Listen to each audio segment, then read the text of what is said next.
He was considered as the weakest hunter in the world, but after almost dying in a dungeon, he gains the unique ability to level up, which allows him to become the strongest.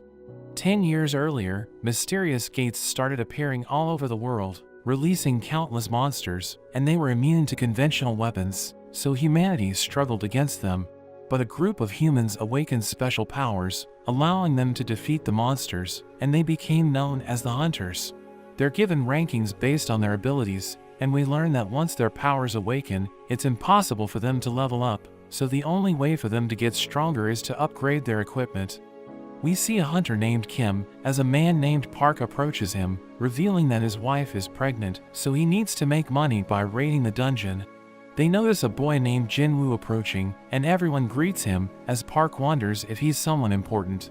But we learn that he's only a ranky hunter, and he's considered as the weakest in the world, because he was almost killed while trying to clear the easiest dungeon. A girl named Jui approaches him, wondering what happened to his face. So he explains that he got injured while raiding a ranky dungeon, because there was no healer in their party, saying his companions were so strong that they didn't need one. Jui thinks they're selfish, but he blames himself for being weak, saying he's used to being treated as a burden. The leader Song Chi calls them for a meeting, and everyone is glad to work with him, because he's known as a capable hunter. They're about to enter the gate, as Kim tells Jin-Woo to be careful, thinking he might get injured again. We learn that he's using a generic knife as his weapon, because that's all he can afford, but he's determined to succeed, and he enters the gate. We meet the chairman Gun Yi, as he reveals that hunters make profit by selling essence stones, which can be obtained by defeating monsters, and they're considered as valuable resources because they can be used to craft powerful equipment. He adds that mana crystals can also be obtained in the dungeon, and they serve the same purpose, but they're not as potent as the stones. The government plans to use the stones and crystals as a new power source because they're incredibly efficient and they don't pollute the atmosphere. We return to Jin-Woo as he obtains his first essence stone, but a goblin attacks him, so he tries to fight back, but his knife shatters, and he ends up getting stabbed. Park kills the goblin, and Jui helps Jin-Woo, who watches as their companions defeat the monsters. They're able to defeat the dungeon boss, and everyone celebrates, but Jui wonders why Jin-Woo is still a hunter, saying she's worried about him, because he always gets injured. They collect the loot, but they appear to be disappointed, thinking it's not enough, but a hunter calls everyone, showing them a tunnel, as they realize that it's a double dungeon. They know that they will find more loot inside, but Song Chi reveals that they can't explore it, because they need to wait for orders from the Hunters Association. But Kim suggests breaking the rules, so that they can collect the loot. Song Chi thinks it's too risky, saying they should take a vote, but half of them oppose the idea, including Jui. Jin-Woo is the only one that hasn't voted, and he's going to break the tie, so he realizes that his decision is going to affect the outcome. He considers that he could end up dying, but he thinks about his current situation, knowing his father is missing and his mother is in the hospital. His sister can't help him because she's still a student, so it's up to him to provide for her, knowing he needs the money to make ends meet, so he decides to enter the tunnel. Meanwhile, the officials are testing the powers of the new hunters to determine their rankings. We meet the guildmaster of the Hunters Guild Choi, as he orders the officials to send offers to promising newbies, because they need more hunters in the guild. We see thieves stealing a bag, and they're about to escape, but a girl gets in the way, retrieving the bag, and causing them to crash. She returns it to the owner, and everyone recognizes her as the S-rank hunter Heian, but she doesn't like getting the public's attention, so she escapes from the scene. Back in the dungeon, the hunters explore the tunnel, as Jui questions Jin-Woo's decision, reminding him that he almost died. He knows that she saved his life, and she tells him to show his gratitude by having dinner with her, causing him to become flustered. At that moment, they see a door, thinking the boss must be inside.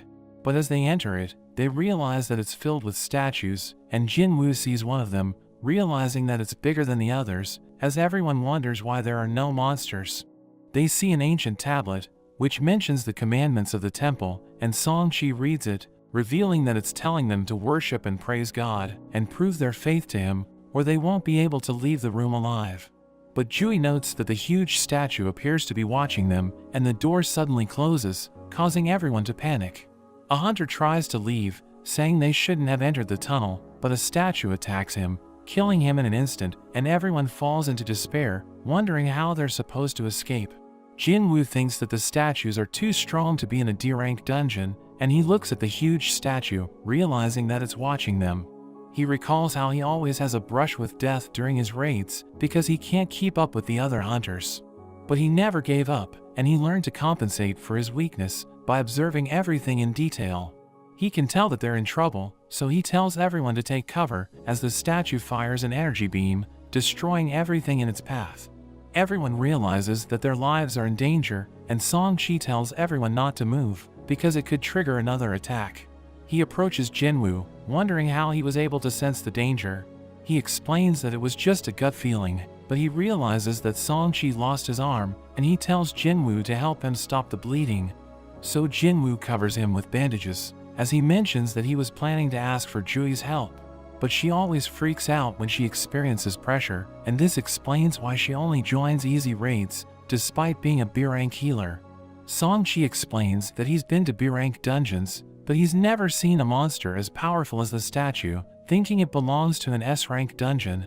He recalls the commandments written on the tablet, and Jin-Woo thinks that the huge statue is God.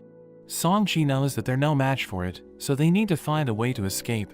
But a hunter mentions that he doesn't want to die, and he charges forward with ridiculous speed, but the statue attacks him, destroying him in an instant. Jin-Woo realizes that it can kill them if it wanted to, wondering why it isn't attacking them. He recalls the writing on the tablet, asking Song-chi about it, so he mentions that the first commandment is to worship God. Jin-Woo thinks that the dungeon has its own rules, and he stands up, as Song-chi tries to stop him, thinking he could get himself killed. But Song-chi realizes that he's determined to survive, and the statue of God prepares to attack him, but he bows his head, as he notes that it's spared his life. So he tells everyone to prostrate themselves, saying it won't attack them if they keep their heads low. They follow his instructions, and the statue's eyes deactivate, but it suddenly starts smiling, so everyone becomes worried. But Park notes that it isn't doing anything, and everyone thinks they're safe. But it suddenly starts moving, walking towards them as they start to panic. Jin-Woo reminds them that the second commandment is to praise God, and a man approaches the statue, claiming he knows what to do. He starts reciting a prayer, but it smiles at him as Jin-Woo realizes that his plan isn't working.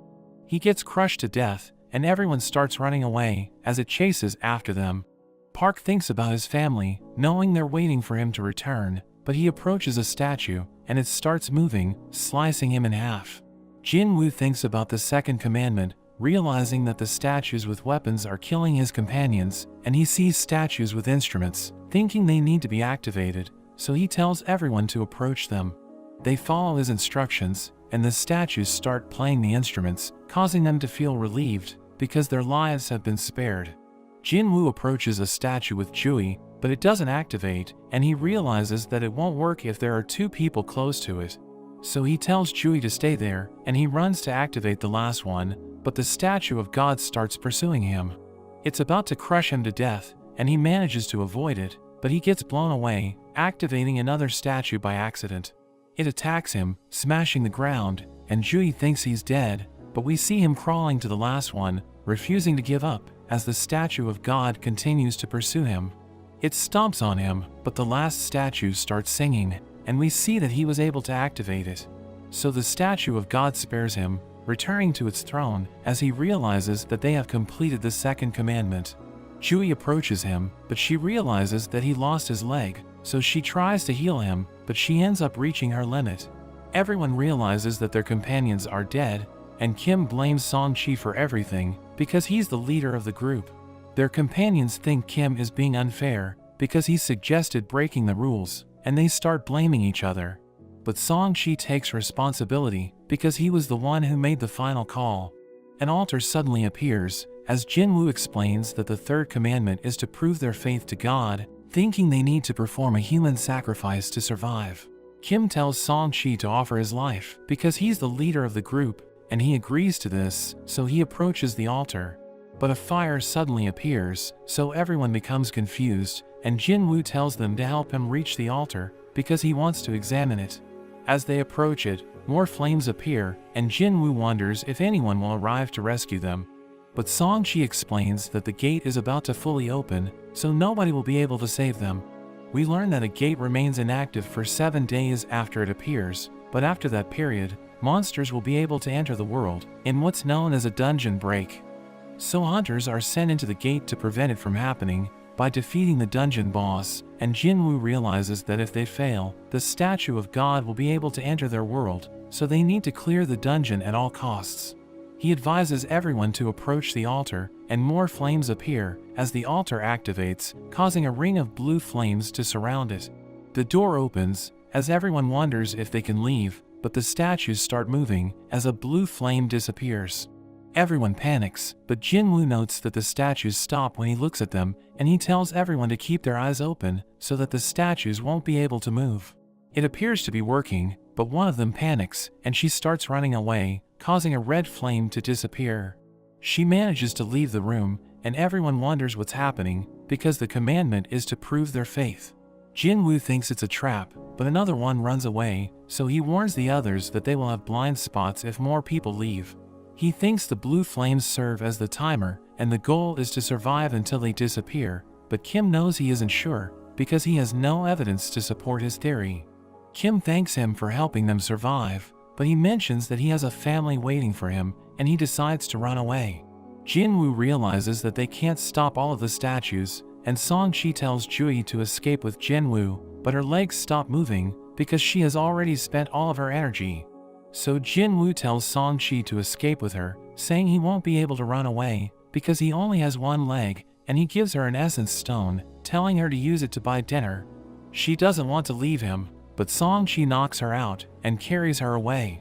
Jin-Woo is the only one left, knowing he doesn't stand a chance, but he takes a sword, planning to fight until his last breath. But the statues attack him, blowing him away, and he ends up losing an arm. He endures a brutal beatdown, and he lands on the altar as a statue prepares to strike him down.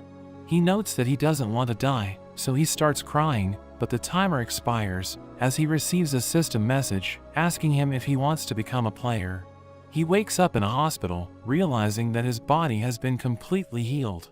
He wonders if it was just a dream, but the manager of the Hunters Association surveillance team, Jin-Chul, enters his room. Jin-Chul explains that he was unconscious for the past 3 days, and he wonders what happened to Jui and Song Chi. Jin-Chul reveals that they survived, but Song Chi lost his arm, so he might be forced to retire as a hunter, and Jui is suffering from trauma, so she needs psychiatric care before she can join another raid.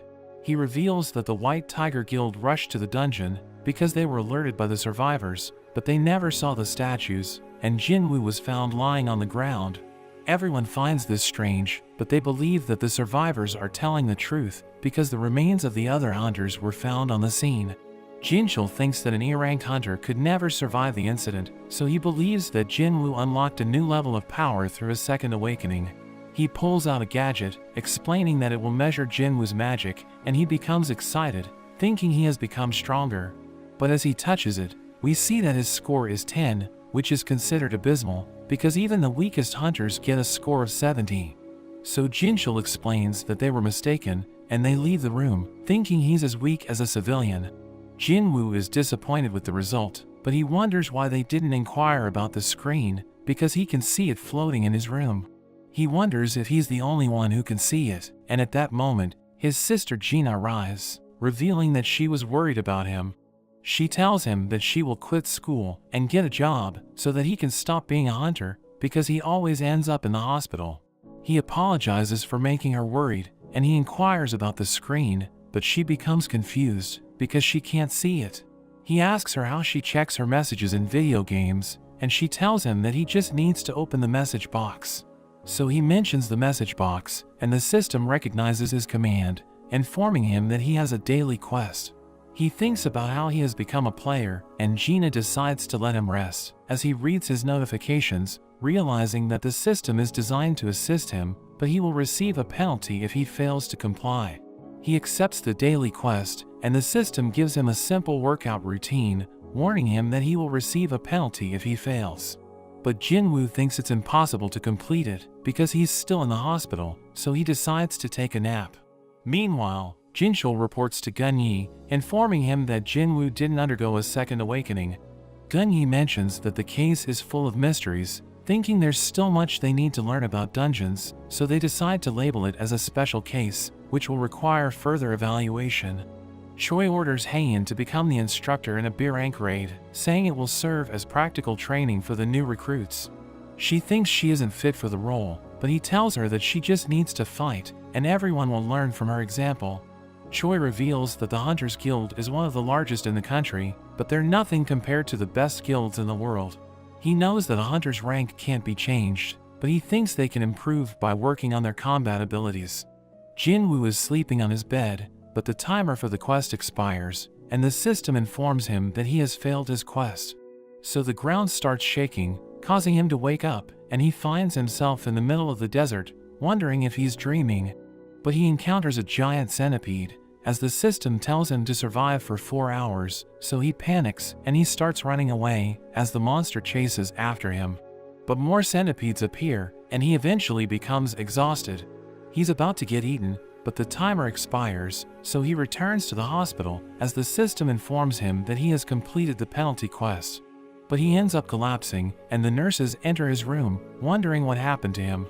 We cut to Jui, as she's invited to join a D-rank raid, but she declines because she still hasn't recovered. She learns that Jin-Woo is in the hospital, so she decides to visit him, but she hears the nurses complaining about his behavior, thinking he's insane because he just recovered, but he never stops training. Jin-Woo takes a break, and we learn that every time he completes a daily quest, his body fully recovers, and he gains ability points, which he can use to increase his stats. We learn that he has an inventory screen, and he can learn skills, but he thinks his situation is weird, because he feels like he's playing a video game. He returns to his room, where he reveals that he gets a random loot box when he completes a daily quest. He opens it, causing a key to appear, as the system mentions that he can use it to access an instance dungeon in a subway. He becomes confused, because he doesn't know what an instance dungeon is, but he thinks the key will lead him to an event, which can help him get stronger. Jin-Woo visits his mother in the hospital, and in a flashback from 4 years ago, his mother suddenly collapses, so they take her to the doctor. He explains that she's suffering from a rare condition known as the eternal sleep disease, which came into existence when the gates appeared. It's caused by continual exposure to mana, but it's incurable, so they decide to put her on life support. Jin-Woo needs money to make ends meet, so he starts working at a construction site, but he suddenly awakens his powers, and he becomes qualified to work as a hunter. He becomes excited, knowing his life is about to change, but he realizes that he's so weak that he can't even defeat a goblin, and the other hunters look down on him, seeing him as a burden. Back in the present, Jin-Woo continues his training, and he increases his strength. He heads to the subway, and he takes his key, using it to unlock the instance dungeon. He decides to enter it, thinking he can run away if it gets too dangerous, but the exit suddenly closes, as the system informs him that the only way to escape the dungeon is to defeat the boss, or use a teleportation stone. But he realizes he's in trouble, because he isn't sure if he can survive on his own. Jin-Woo decides to explore the dungeon, and 3 goblins suddenly appear. He struggles to keep up with their movements, and he falls to the ground, as a goblin tries to stab him, but he dodges, and he launches a counterattack, killing the goblin in 1 hit.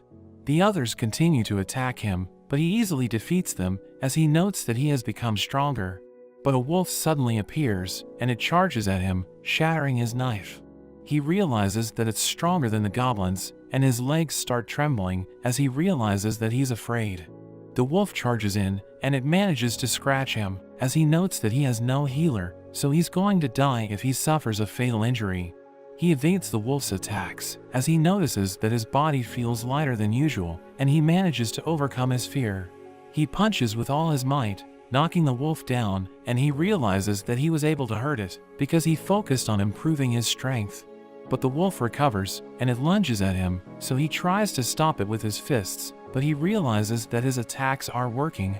So he starts running away, thinking he doesn't stand a chance, because he has no weapon.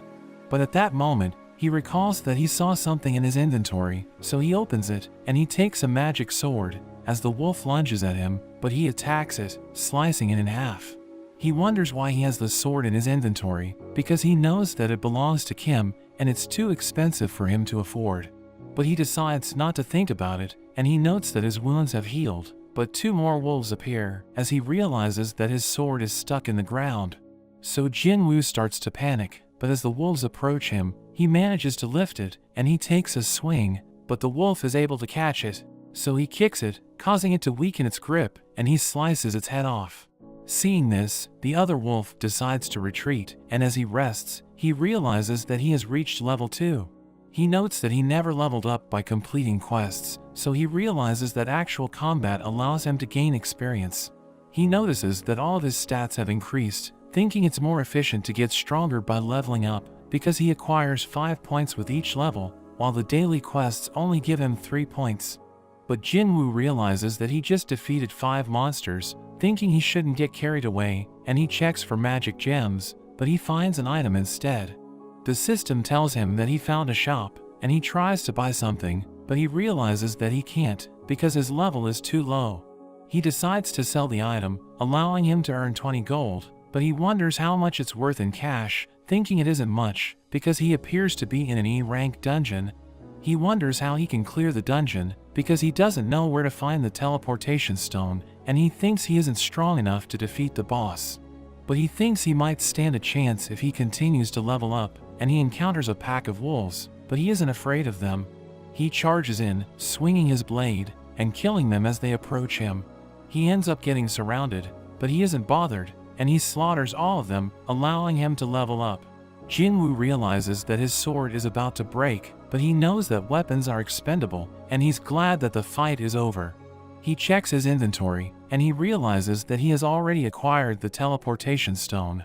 But he decides to stay in the dungeon, because he wants to defeat the monsters to get stronger, thinking they will disappear if he teleports away. Jin-Woo heads deeper into the dungeon, slaughtering the monsters along the way, as he notes that his battles are becoming easier. We learn that he can assess a monster's level by looking at the color of its name. The monsters with white names are weaker than him, while the ones with red names are stronger. He knows he's making progress, because the wolves used to have a red name, but now it's white. He senses the presence of the boss, and he isn't sure if he can defeat it, but he decides to fight it anyways. He reaches a swamp, and he sees a creature charging at him with incredible speed. He tries to block, but he gets knocked back, and he realizes that his sword is broken. A huge serpent appears, as Jin-Woo notes that its name is orange, so it has the same level as him, and he realizes that its body is covered in scales, so his sword is useless against it. It tries to attack him, and he manages to dodge, but he wonders how he can defeat it. It starts pursuing him, and he struggles to avoid its attacks, but it hits him with its tail, blowing him away. A train is about to crash into him, so he dashes away, and he barely manages to avoid it. He thinks he still isn't strong enough, wondering how hard he has to work to escape his life of constant ridicule. He continues to struggle against the serpent, as he recalls that he's considered as the weakest hunter in the world, thinking the weak are always powerless against the strong, so he's determined to become stronger. He charges at the serpent, evading its attack, and plunging his sword into its scales. It tries to attack him, but he avoids it, and he leaps into the air, as the serpent tries to eat him. But he suddenly disappears, and the serpent realizes that he's clinging to its body. Jin-Woo uses his strength to crush its scales, and it appears to be in pain, so it smashes him against a pillar. But he doesn't let go, and he presses down on the serpent's neck with all his might, causing it to bleed, as he continues to tighten his grip. The serpent runs out of blood, and it crashes to the ground, as the system informs Jin-Woo that he has defeated the boss. He receives a powerful dagger as a reward, along with a vial of the serpent's venom, thinking its effects are terrifying, because it permanently reduces strength to increase defense. With the boss defeated, the dungeon returns to its original state, and Jin-Woo leaves the subway, wondering where everyone went, as a soldier approaches him, telling him that civilians aren't allowed in the area.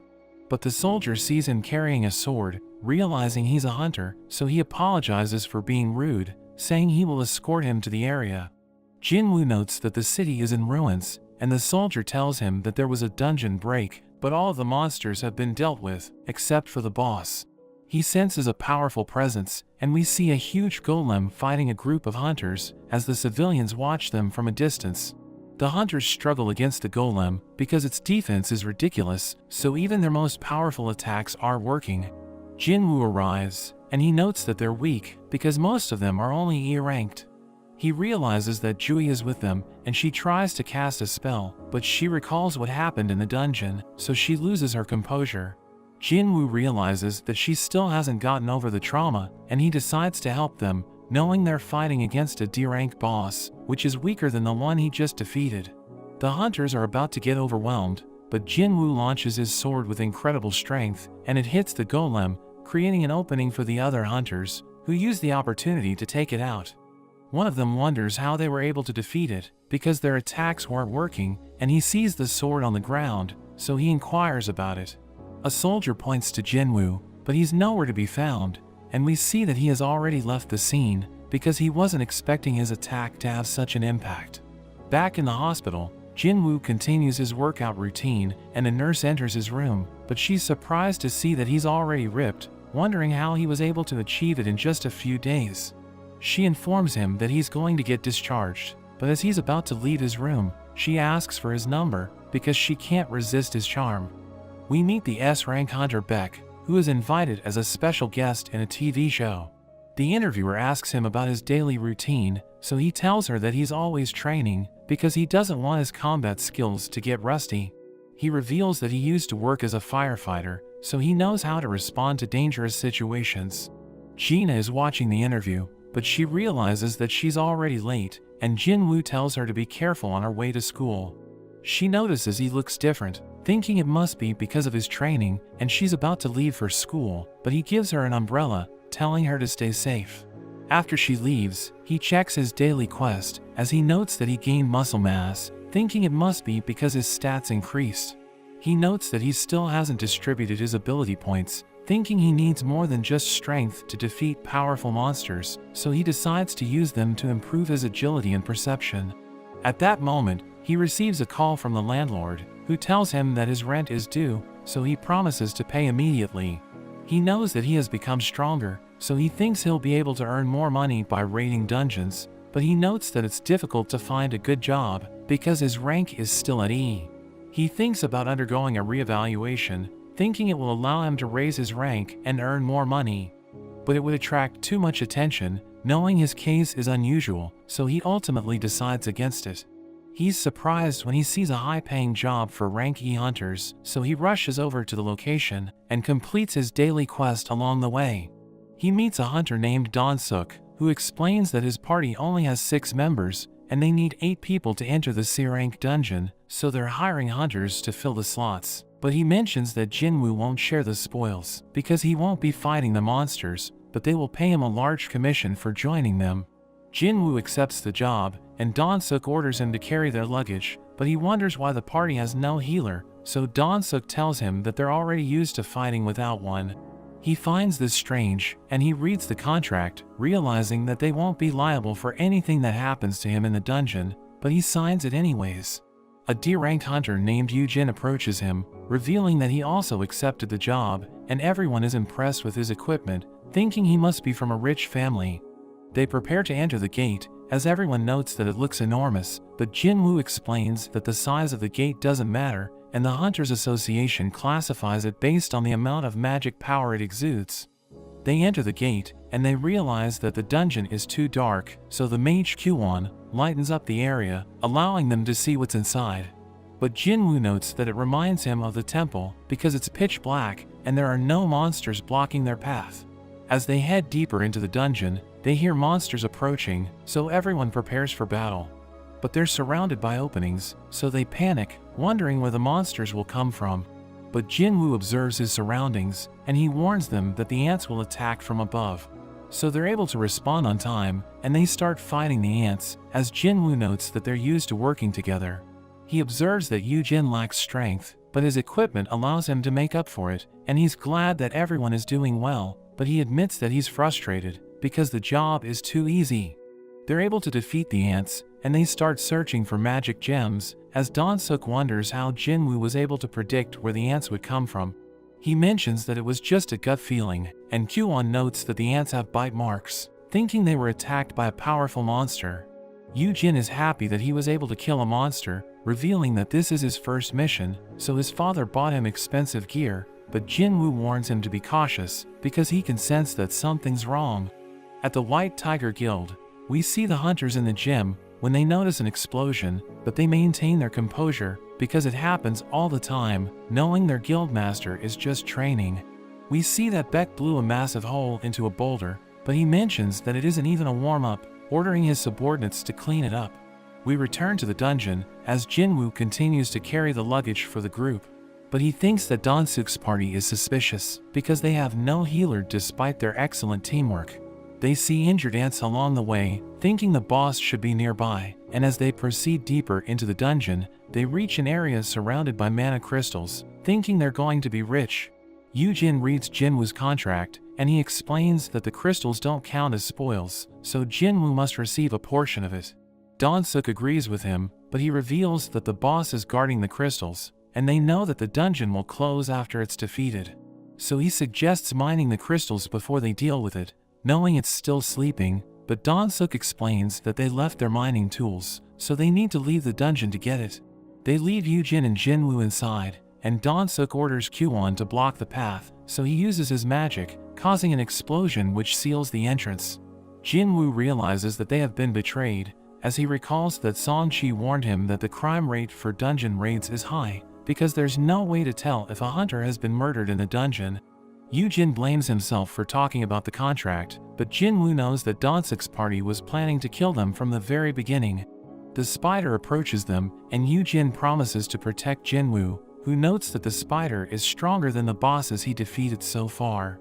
He believes that he's no match for it, but he recalls his encounter with the statue of God, knowing the spider is nothing compared to it.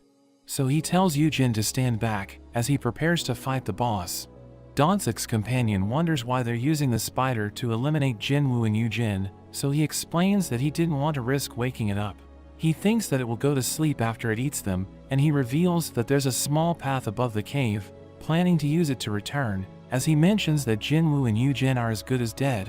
Yu-Jin thinks that Jin-Woo doesn't stand a chance, because he's just an E-rank hunter, but he refuses to back down, thinking he's strong enough to defeat it. He charges in, attacking with ridiculous speed, and Yu-Jin is surprised to see this. But we cut to Gun-Yi, as he tells Jinchul that he's exhausted because of his meetings. So Jinchul invites him to a sparring match, thinking it will help him unwind. He accepts it, saying he's out of his prime, but as they start training, Jinchul struggles to hit him, and he counters with a devastating blow, allowing him to win the match. Jinchul thanks Gun-Yi for his guidance, saying he's amazing, because he's incredibly strong for his age. He tells Jinchul that his moves have improved, advising him not to neglect his training, because it will help him survive dangerous situations. We return to Jin-Woo, as he tries to cut the spider's legs, but he realizes that its armor is too tough, and he notes that its attacks are deadly, thinking it could kill him in one hit. He struggles against it, as Yu-Jin wonders how he can move so fast, thinking he must have intentionally lowered his ranking by controlling his magic. But Yu-Jin becomes afraid, because few hunters are capable of doing this, and they're usually psychopaths who take pleasure in killing. Jin-Woo realizes that his fatigue is increasing, knowing it will cause his movements to slow down, so he thinks about using his dagger's special abilities to end the fight. He sees the spider's head, thinking it's the weak spot, so he charges in, but the spider spits acid, forcing him to retreat. He knows that he needs to close the distance, so he uses his dash skill, allowing him to move even faster. He attacks the spider's head, and it has no effect, but he refuses to give up. So he continues his assault, but his fatigue accumulates, causing him to slow down, and he crashes to the ground. The spider is about to strike the finishing blow, but he uses his full recovery, allowing him to dodge it, and he launches a surprise attack, stabbing the spider's eye. The dagger's ability activates, paralyzing the spider and draining its health, as Jin-Woo continues his relentless assault. It crashes to the ground, and the system mentions that the boss has been defeated, but Yu-Jin can't believe his eyes, thinking he was right about Jin-Woo. So he tells Jin-Woo to relax, as he mines the crystals, but at that moment, Dan-suk's party arrives, realizing that the boss has been defeated. They think Yu-Jin was the one who killed it, and Dan-suk tells him to eliminate Jin-Woo, saying they will spare his life if he obeys them. But he refuses, preparing to fight them, so they start approaching him, and at that moment, Jin-Woo receives an urgent quest, telling him to eliminate them. He's surprised to see this, realizing that the system is telling him to kill people, but Kwon suddenly attacks him, blowing him away. We meet the hunter Hegan, as she starts talking with her friends, asking them how they're doing. Her friend reveals she entered an A-rank dungeon to train, but it was cleared in an instant, because Haein easily defeated the monsters. The girl thinks they are lucky to be in the large guilds, and she mentions a rumor, saying there are teams with an abnormally high casualty rate. We return to the dungeon, as everyone thinks that Jin-Woo is dead, but we see that he's still alive, and he recalls that he lives in a world where only the strong survive, wondering how he forgot about this. He's about to lose consciousness, but he realizes that the system wants him to survive, so it's telling him to fight for his life. He gets back up, surprising everyone, as he realizes that he has to be strong, because the weak people will have everything taken from them. They call him the weakest hunter in the world, but he asks them if they're ready to face the consequences, as he unleashes an ominous aura. Dan-suk's companion approaches him, reminding him that he's just an A-rank hunter, but he suddenly kills the man, slicing his head off. Everyone is surprised to see this, wondering when he pulled out his weapon, and he notes that he just murdered someone, but he knows that he did it to save his own life. Dan-suk's party attacks him, but he manages to defend himself, slaughtering them as they try to kill him. Kwon tries to blast him, but he suddenly disappears, and lands a counterattack, taking him out in an instant. Dan-suk freaks out, realizing that Jin-Woo was hiding his true powers, but he mentions that he's stronger than his companions, as he uses his skill to strengthen his body. He believes that Jin-Woo relies on his speed, and he's using his dagger to deal damage, but he knows that it won't work against him because his body is as hard as steel. He charges in, trying to avenge his companions, but Jin-Woo smashes him against the ground, as he realizes that he doesn't stand a chance. So he starts begging for his life, telling Jin-Woo that he can have the crystals, but he mentions that Dan-suk tried to kill him 3 times, reminding him that no one will know what happens in the dungeon. Jin-Woo slices his head off, allowing him to complete the urgent quest, but the dungeon starts collapsing as the gate is about to close. They're able to escape in time, and they report that Dan-suk's party was killed during the raid. Jin-Woo realizes that he received a reward for completing the urgent quest, and he acquires a skill called Murderous Intent, which weakens the enemies by causing them to panic. The official believes them, and she judges them based on their equipment, thinking Yu-jin was the one who defeated the boss, while Jin-Woo did nothing to help, but Yu-jin thanks him for saving his life. Jin-chul receives a report about the incident, but finds it suspicious when he hears that Jin-Woo was involved, and as he looks at the file, he recognizes Dan-suk, because he's the brother of a famous hunter. Jin-Woo returns home, and Gina is happy to see he bought food. She asks him how his raid went, but he thinks back to how he didn't even hesitate when he killed the hunters. He wonders if there's something wrong with him, but his sister snaps him out of it. He decides not to worry about it, thinking he needs to prioritize getting stronger to protect his family. As he drinks his beer, he gets a notification of a debuff, but it seems to get cleansed. He keeps drinking in his room, but realizes he can't get drunk, and sees that one of his quest rewards gives him regeneration and immunity to status effects. He gets a call from Yu-jin, and they meet up at a cafe. Yu-jin sees him as his boss, and says he's putting together a team, but Jin-Woo instantly turns him down. Jin-Woo prepares to leave, but Yu-jin begs him to listen. He explains he's trying to become licensed as a guild master, but it requires 20 raids worth of experience. His father owns one of the country's biggest construction companies, and they are looking to form a guild. Jin-Woo thinks about all the treasures that can be found in dungeons, so he isn't surprised with their plan. Yu-jin mentions his father wants an S-rank hunter to be the guild master, with his brother as second in command. Jin-Woo notes that there are only 7 S-rank hunters in the whole country, and all of them are already in guilds besides one named Min, who's currently retired. Jin-Woo realizes they plan to poach one from another guild, but he warns that it's a bad idea. Yu-jin reveals his brother can't be the guild master because he didn't awaken as a hunter, so it's his chance to take his place. Yu-jin points out how they can help each other. Jin-Woo can participate in raids while hiding his power, while Yu Jin can convince his father of his success if he only has help from an E-rank hunter. He shows Jin-Woo the building they plan to use as the guild's headquarters, valuing it at around $20 million, and he offers it in exchange for his help on 19 more raids. Jin-Woo considers the offer, but thinks that since he's the only person that can level up, he will eventually reach S rank, so 20 million would be nothing when that time comes, and he ends up turning down the offer. Meanwhile in America, we meet Don-Suk's brother Don-Soo, and he hears the news about his brother. He knows his brother was murdered. Looking at the information on the two survivors, he plans to fly back to Korea to find them, but his assistant tells him his schedule is full, so he agrees to wait, hoping the two will survive until he has time for them. Jin-Woo goes running with his sister, and he wonders what she would do if she had $20 million, but she finds it unrealistic.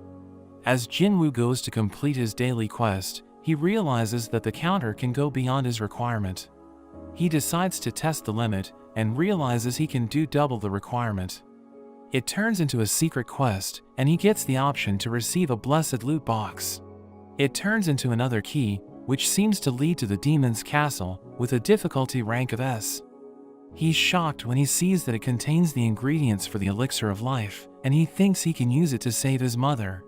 He opens the dungeon, revealing a flaming portal, wondering if he can really take on an S-rank dungeon, but we see he saved a teleportation stone just in case. As he approaches the entrance, he's confronted by a Cerberus, but he's determined to get stronger. He uses his dash to approach the beast, and he starts slashing at it, but it barely does any damage. He uses his murderous intent skill, but it has no effect. His arm gets bitten, and he loses a third of his HP. He manages to get back up, but the Cerberus uses a skill that doubles its stats. Jin-Woo is unable to react, and he takes another hit. He gets smashed continuously, and we see his health is getting low. He prepares to use his teleportation stone, but the Cerberus attacks again, causing him to drop it.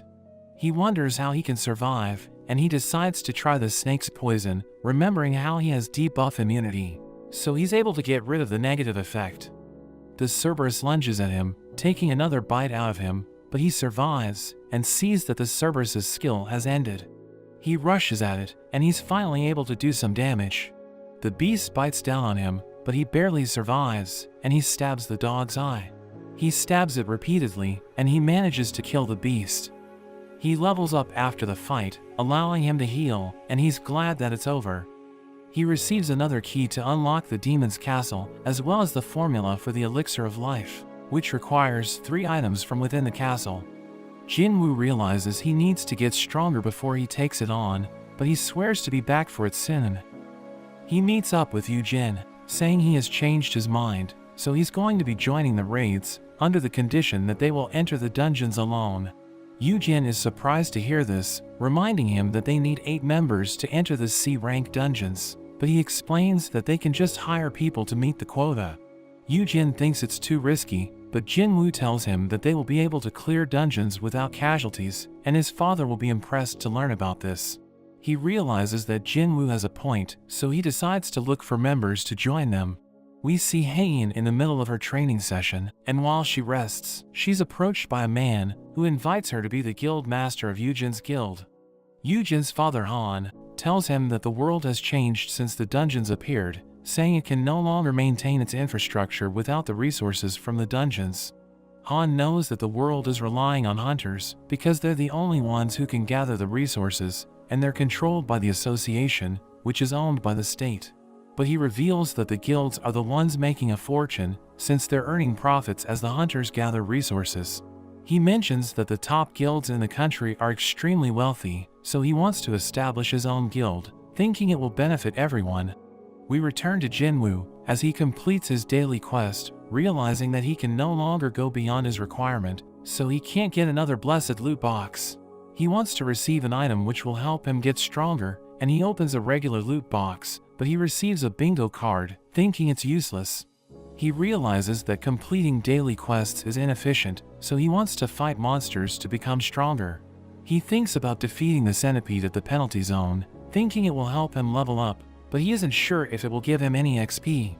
At that moment, he realizes that the association is looking for hunters to clear a D-rank dungeon, and he decides to join, thinking it's better than relying on daily quests to increase his stats. But he becomes frustrated, realizing that his progress has slowed down. We cut to a dojo, where we see Sung Chi training his student. He receives an emergency summon from the Hunters Association, and his student wonders if he's going to retire as a hunter since he already lost his arm, but he explains that he wants to do his best to contribute to society. We see Kim with his family, and he also receives the emergency summon, but his wife wants him to quit being a hunter, reminding him that he almost died during the last raid. But he explains that he needs to make ends meet, telling her that he's going to be okay. At the Hunters Guild, Choi talks to Beck, who appears to be upset because Choi arranged the interview for him at the association. He thinks it was a waste of time, telling Choi that he should have attended it instead, but he explains that he isn't qualified because he isn't as likable.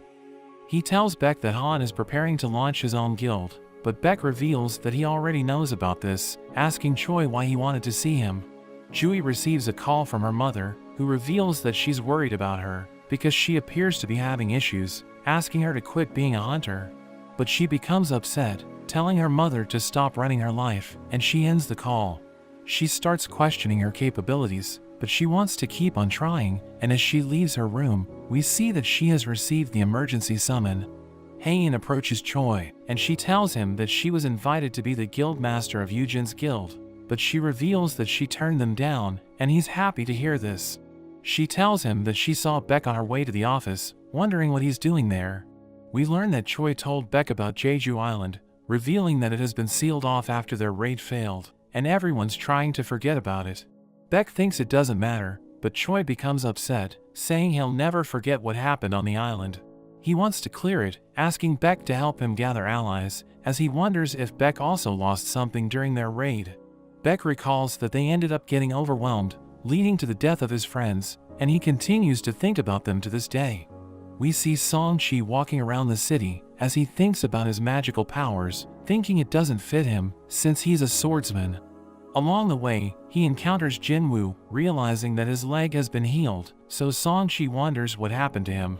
He explains that his leg was already healed when he woke up, so Sung Chi thinks that a high-ranked healer took care of it. He's happy to see Jin-Woo, but he realizes that Sung Chi never got his arm back, so he becomes sad, but Sung Chi tells him it's okay, and they realize that they're going to be working together. They make their way to the portal, where they see Jui and Kim with another man, who joined them during their last raid. Jui is happy to see them, but the men fall silent, because they're ashamed of what they did, knowing they sacrificed Jin-Woo to save themselves. Jui realizes that Jin-Woo looks different, and she's glad that he was able to recover. But at that moment, a van arrives, and 3 convicts join them, as the official reveals that they were sent by the association to clear the dungeon, because there aren't enough hunters in the area.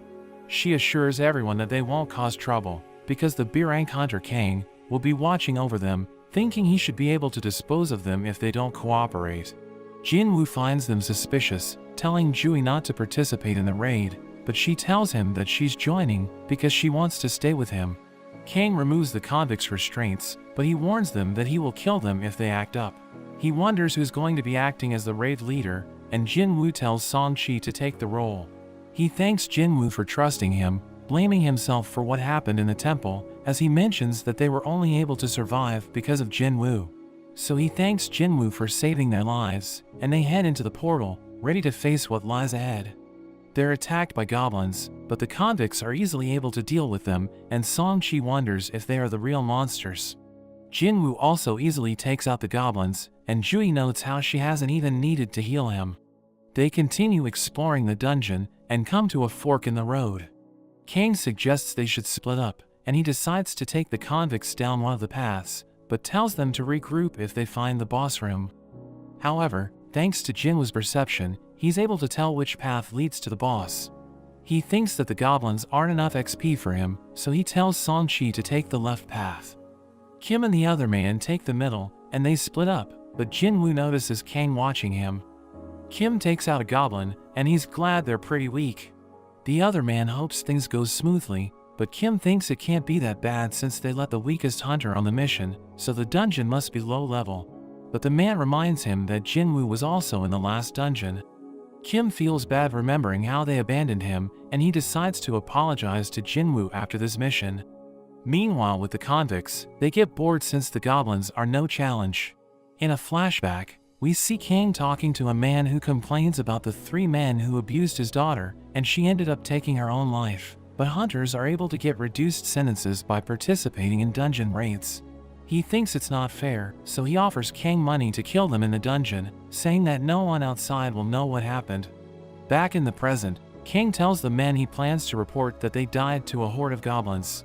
He easily takes them down, and he prepares to torture them, but Kim suddenly walks in on him. Meanwhile, Jin-Woo remembers how he met Kang at the hospital, hoping he doesn't recognize him.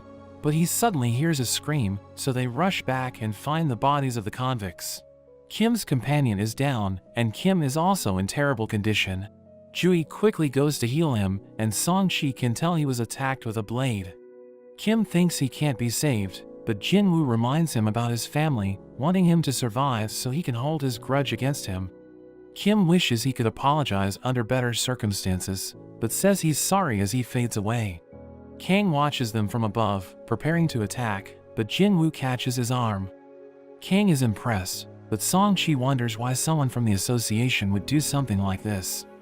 Song-chi prepares to take him on, thinking Jin-Woo isn't strong enough, and he gets Jui to buff him.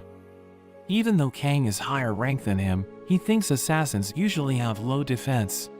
Kang laughs at him for being a mage that uses a sword, but acknowledges that he has some skill. However, Song-chi takes a hit, but Jui instantly heals him, and Kang is annoyed by her, thinking he needs to take her out first. He rushes at her, but Song-chi stops him, saying he won't lose in terms of swordsmanship, but Kang's speed is too much, and he gets cut from all sides. Jui tries to heal him, but she's out of power, and Kang thinks it's over, but Song-chi suddenly uses his fire to blast him. Kang manages to avoid it, and commends him on his plan of using the sword as a distraction. He prepares to finish him off, but Jin-Woo suddenly pushes him back. Kang wonders who he is, so he introduces himself as just an E-rank hunter. But Kang doesn't believe him, since he was able to stop 2 of his attacks, and he realizes that Jin-Woo must have had a second awakening. Song-chi thinks it must have been the double dungeon, and Kang finally remembers who Jin-Woo is, but he still thinks he has the upper hand since he has more experience. Jin-Woo wonders why he did all of this, so he explains how the father asked him to kill the men, saying he's carrying out justice, but Jin-Woo wonders about Kim, since he was tortured instead of being silenced, so Jin-Woo thinks he's lying about wanting justice. He starts fighting with Jin-Woo, and Song-chi can't believe how fast they're moving. Their speed seems to be equal, but Kang still thinks his experience gives him the edge. He kicks dirt into Jin-Woo's eyes, landing multiple slashes, but Jin-Woo's system activates, giving him a quest to defeat Kang. He gathers his power, and he suddenly gets even faster. Kang is hit by his dagger's poison, but Kang decides to use his own skill as he suddenly vanishes. Jin-Woo tries to find him, but Kang notes that his stealth skill completely conceals him. Jin-Woo tries to defend himself, but he gets cut in the leg, and Kang mentions that no one has ever seen his skill and lived to tell the tale. He thinks he's faster now that he cut Jin-Woo's leg, but Jin-Woo uses his full recovery to instantly heal it. Kang becomes confused, wondering how a combat hunter can also use healing magic, and he starts to think Jin-Woo is dangerous. He disappears once again, but Jin-Woo is now able to block his attacks by tracking his bloodlust. Jin-Woo uses his murderous intent, completely overwhelming Kang, and he's defeated in an instant. Jin-Woo completes his quest, and he also acquires the stealth skill. Kang wonders what he is, but Jin-Woo says he isn't sure, but says that he's just a hunter that gets stronger with every fight. He thinks about how he's gotten stronger, but also feels something inside of him falling apart. Jui and Song-chi thank him for saving them, and he tells them to get out of the dungeon while he finishes the rest, as he heads to take on the boss alone. We see Jin-chul arriving at the scene, and he's surprised to learn Kang has been killing people in secret, thinking he was too careless as his supervisor. His assistant leads him to the survivors, and he's shocked to see Jin-Woo among them. He wonders who defeated Kang, so Jin-Woo thinks he's about to be exposed, but Song-chi suddenly claims that he was the one who defeated Kang. Jin-chul wonders how he did it, since he's lower ranked than Kang, so he explains it was because he had a healer, but Jinchul still finds it sus, but decides to accept it for now, and Jin-Woo realizes he can't get cocky just because he defeated Kang, because he can now sense that Jinchul is A-ranked, and he stands no chance against him. Song-Chi apologizes for overstepping, but thinks Jin-Woo must have a good reason for hiding his strength, saying this is his way of repaying him. Jui realizes that Jin-Woo has changed, but she still freaks out during her missions, thinking she doesn't have what it takes to become a successful hunter. She recalls how she had to save him during their past missions, because he always got injured, and she reminds him that he promised to have dinner with her. She shows him the essence stone he gave her, saying she's going to retire so that she can stay with her parents and help them with the family business. She tells him to visit her during his free time, and she returns the stone as they bid each other farewell. Jin-Woo recalls that Jinchul warned him to be careful because Donsuk's brother is looking into him. He recognizes Dongsu as an S-rank hunter, and Jinchul tells him that Dongsu doesn't care about the facts, saying he will be coming for them, because they were with Donsuk when he got killed. Jinchul explains that the law is powerless against S-rank hunters because they're too powerful, so he advises Jin-Woo to leave the country with his family, making Jin-Woo realize he needs to get stronger to defend himself. After some time, we see Jin-Woo with Yu-Jin as they prepare to raid a C-rank dungeon. Yu-Jin reveals that he has assembled a strike team, explaining that he chose the hunters who are absolutely useless because they don't need to fight anyway. Jin-Woo realizes that he recruited a minor, but he explains that it doesn't matter, and a girl named Song-Yi approaches him, saying she's qualified to work as a hunter. So he starts asking her questions, and we learn that she's an E-rank hunter who has no raiding experience whatsoever. Jin-Woo tells the other hunters to wait outside while he and Yu-Jin clear the dungeon together, but one of them asks if they are serious, because they're paying everyone 3 million just to do nothing. Yu-Jin confirms this, saying they don't need to fight, but they aren't allowed to tell anyone about their deal, or they need to pay him 10 times the amount. Yu-Jin wears a new set of armor, saying he's planning to use it during the raid, but Jin-Woo pokes him, and he crashes to the ground, so Jin-Woo advises him to take it off, because he can't even move while wearing it. They enter the gate, but everyone thinks they're insane, thinking they won't make it, because they're low-rank hunters. But after an hour, everyone sees Yu-Jin leaving the gate, and they realize that the dungeon has been cleared, and they can't believe it, wondering how they defeated the boss. They decide to head to the next gate, and Yu-Jin reveals that they plan to clear 3 dungeons in one day, saying everyone's going to earn 9 million in total. Jin-Woo encounters countless monsters during the raids, but he easily defeats all of them, allowing him to level up. Yu-Jin realizes that Jin-Woo is getting stronger because he's using new skills, and he notes that stealth is useful because it allows him to fight while he's invisible. Yu-Jin takes the loot, as Jin-Woo realizes that he doesn't have enough mana to use his skills, so he thinks about increasing his intellect. He suddenly receives a notification, which mentions that he has reached the required level, so he can now accept the job change quest. At the White Tiger Guild, we meet the manager named Sang, as he learns that someone spent 150 million to acquire the rights to the C-rank gates. His assistant tells him about Yu-Jin's strike team, explaining that Yu-Jin is the son of a wealthy businessman. But Sang thinks he's crazy, and he looks into the members of the team, realizing that Jin-Woo is one of them, and he takes interest in him. Sang believes that Jin-Woo has reawakened, telling his assistant that Jin-Woo has survived 3 major disasters, which led to the death of several hunters. He believes the only explanation is that Jin-Woo has gotten stronger, so he decides to look for him. Sang finds Yu-Jin's group, but he wonders why they're having a picnic, and Song-Yi approaches him, telling him that the area is off limits. So he explains that his curiosity led him there, asking her if she's a part of the team, but he wonders why Jin-Woo isn't with them. He realizes that Jin-Woo is trying to clear the dungeon without them, thinking he must be extremely powerful, and Sang decides to leave. Moments later, Jin-Woo exits the gate, and he asks Yu-Jin if he can take a day off, because he has something he needs to do. But Yu-Jin explains that they still need to clear the dungeons he reserved, and they realize that they might have to cancel it, but Yu-Jin won't get his money back. We cut to Choi, as he has a nightmare about his raid on Jeju Island. We learn that he's been having the same dream, but he realizes that it's almost time to put his plan into action. We return to Jin-Woo, as Sang approaches him, and they have a drink at a cafe, as Sang introduces himself, saying he's from the White Tiger Guild. He tells Jin-Woo that they want to hire him, and they're willing to pay him twice the amount that Yu-Jin is paying him. But he asks Sang how much the White Tiger Guild is worth, so he reveals that it's close to 50 billion, and Jin-Woo explains that they can't afford him, because Yu-Jin offered to give him a building worth 30 billion.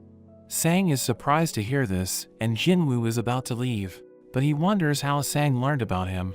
He suddenly disappears, and Sang panics, as Jin-Woo cuts him. He realizes that Jin-Woo is using the stealth skill, so Sang immediately apologizes for looking into him, saying he meant no harm. He reveals that he came across Jin-Woo's name while he was looking into the dungeon market, saying the guild needs C-rank dungeons to train rookies, but Yu-Jin already bought the rights to all of them. He explains that he and his assistant are the only ones who know about Jin-Woo, and he tells Sang that he wants to keep a low profile, threatening to kill them if they write a report about him. So Sang promises to keep his mouth shut, and Jin-Woo spares his life, explaining that his team needs to monopolize the C-rank gates until they achieve their goal. He offers to sell 3 gates for 900 million, but Sang thinks it's too expensive, offering 600 million instead, and Jin-Woo ends up agreeing. Before they part ways, Jin-Woo tells Sang to open his mouth, and he gives Sang a healing potion, so he asks Jin-Woo if he trusts him, but he just tells Sang to keep his mouth shut. Jin-Woo returns home, and Yu-Jin tells him that he has received the 600 million from Sang, asking him how he was able to sell the dungeons at a ridiculously high price. But he refuses to say anything, and Sang realizes that he has been scammed, because there are other C-rank dungeons selling for less than half the price. He receives a message from Jin-Woo, which mentions that he's going to forget that Sang spied on him, and Sang realizes that they're now even. Jin-Woo leaves the city, and he goes to a forest, where he plans to complete the job change quest. He notes that he was given time to decide, thinking the quest is going to be difficult, but he accepts it anyway, and a portal appears, so he enters it, as he wonders what's waiting for him inside.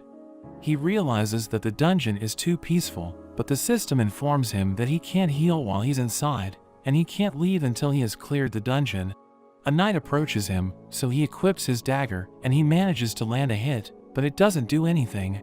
So he tries using his skill to land a critical hit, but his dagger can't pierce through its armor, and he realizes that his weapon is useless against it. So he uses his bare hands, and he's able to remove its head, killing it in an instant, but a group of knights suddenly appear. We cut to Yu-Jin, as he has dinner with his family.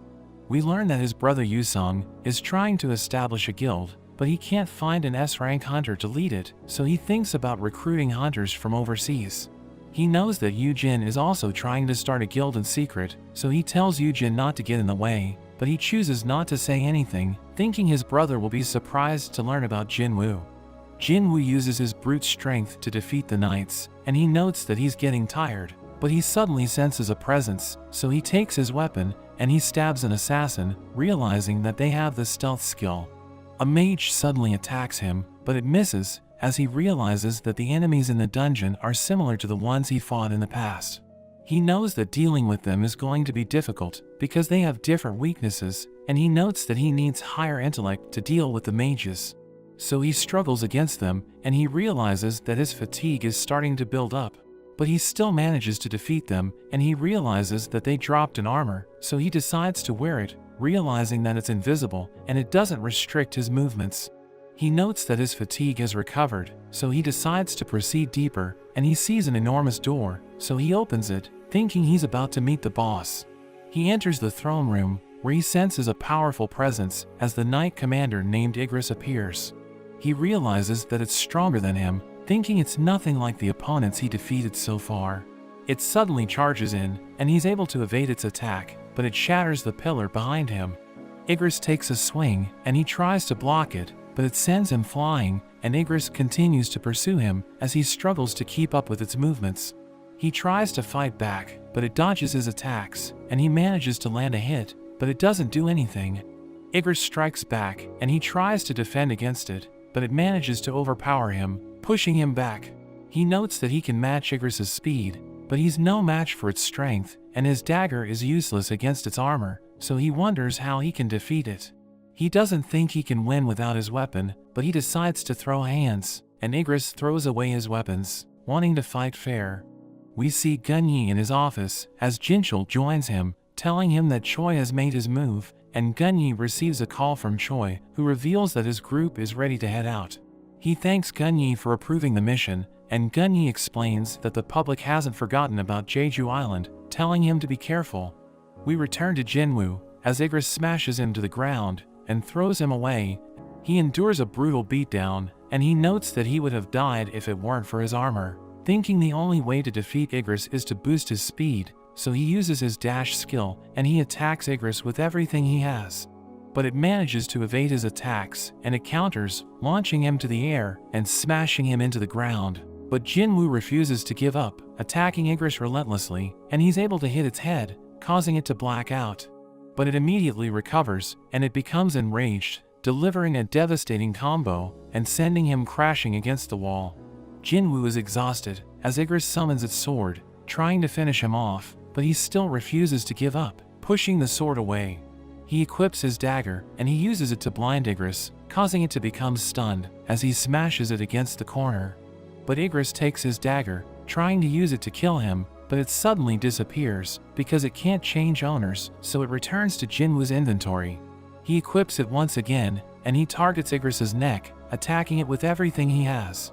The dagger pierces through it, killing Igris in an instant, as Jin-Woo realizes he has won, but he notes that he just got lucky, because Igris was the superior fighter. The system shows him his rewards, which includes an S-rank helmet, so he tries wearing it, as he notes that this is the first time he acquired such a powerful equipment.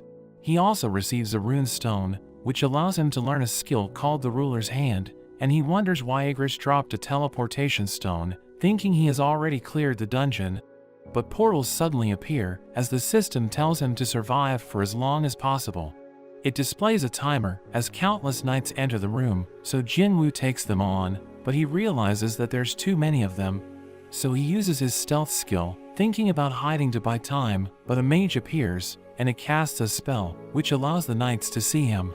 He's about to get hit, so he uses his murderous intent, stunning the knights, and he takes them out, but he realizes that he's running out of mana. He struggles to fight on, realizing that he has only survived for 5 minutes, and he thinks about using the teleportation stone, but a knight suddenly attacks him, causing him to drop it. He gets sent flying, and thinks that without the teleportation stone, the only way to survive is to continue fighting. He does his best against the knights, but his stamina is low, so he can't use his skills. He barely has any HP left, but he refuses to give up and continues to fight. However, he reaches his limits and is brought to his knees. He thinks about his companions telling him he's done enough, and he sees his old self, thinking he should be happy with how far he has come. Meanwhile, at the association, we learn more about the previous Jeju Island raid. It was a horrific failure where many lives were lost, scarring all the hunters that survived, but Gun-Yi thinks it's something they need to overcome, or else they will all be destroyed. Jin-Woo continues to struggle, and his other self tells him that although he might look different, he's still the same E-rank hunter, telling him to know his place. Jin-Woo gets smashed into the ground, and a knight approaches to finish him off, but he notices that his daily quest is just about to expire. He gets a penalty for not completing it, and gets teleported to the penalty zone just in time. He uses the store to buy potions to recover his stamina, but he's suddenly surrounded by giant centipedes. But he charges at them, determined to get even stronger.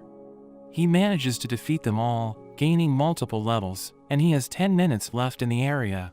He checks his shop for new weapons, and he buys the Night Killer Dagger, which deals bonus damage to armored monsters. He also uses the rune stone he got from Igris, and he gains the Ruler's Hand skill, which allows him to affect objects without directly touching them. His timer reaches 0, and he's sent back to the dungeon, but he's ready for round 2. Meanwhile, we see Choi's group preparing for another raid on Jeju Island. Haein apologizes for not being able to be a part of the last raid, but they suddenly detect a strange mana source in the water. Jin-Woo is able to defeat the knights with his new weapon, but he feels something is off, because he doesn't seem to be gaining any XP. He notices that the mages are casting some kind of strange spell, and he realizes that the knights are just summoned monsters. He throws his dagger to take out one of the mages, and its summoned knights are also destroyed. Jin-Woo continues to go after the mages, using his new skill to pull one of them in. However, the 3 remaining mages work together, and they summon a giant golem. But Jin-Woo dodges its attacks, and he goes straight for the mages. The golem continues to attack, but Jin-Woo pushes it back and manages to destroy it. The timer reaches over 4 hours, and he completes the job change quest. He gets to switch to an advanced class based on his performance, and he's given the necromancer class. He wonders what's going on, since necromancers are usually casters, but he hasn't put any of his stats into intellect. He thinks it's a waste since it doesn't suit his fighting style, and he's given an option to reject it. But when he tries to reject it, the system mentions that the necromancer is a hidden class, so he ends up accepting it, and since he was able to exceed the survival time and kill all the monsters, he gains a number of bonus points. His advancement points exceed the threshold, causing dark energy to swell around him, and his class is upgraded to the Shadow Monarch. The job change is completed, and he starts to hear the voices of the knights, as he gains the ability to use shadow extraction on them, and it requires a command word to activate. Arise. Causing the knights to stand once more and become his minions. He thinks about controlling something stronger, so he turns his attention to Igris. He uses his extraction skill, and it suddenly pulses with energy, but the skill fails, and he only has 2 more attempts. He tries again, but it fails for a second time. Jin-Woo thinks Igris must have been waiting for his king's return, but asks him to serve him instead. He activates his extraction skill one last time, and he successfully manages to turn Igris into one of his soldiers. We see Jin-Woo sleeping in his room when he receives a call from Gina, who reminds him that he needs to attend a meeting in her school, and he realizes that he's already late. He heads to her school as she realizes that he looks different and her classmates find him attractive, so she offers to introduce him to one of them since he doesn't have a girlfriend, but he tells her they're late.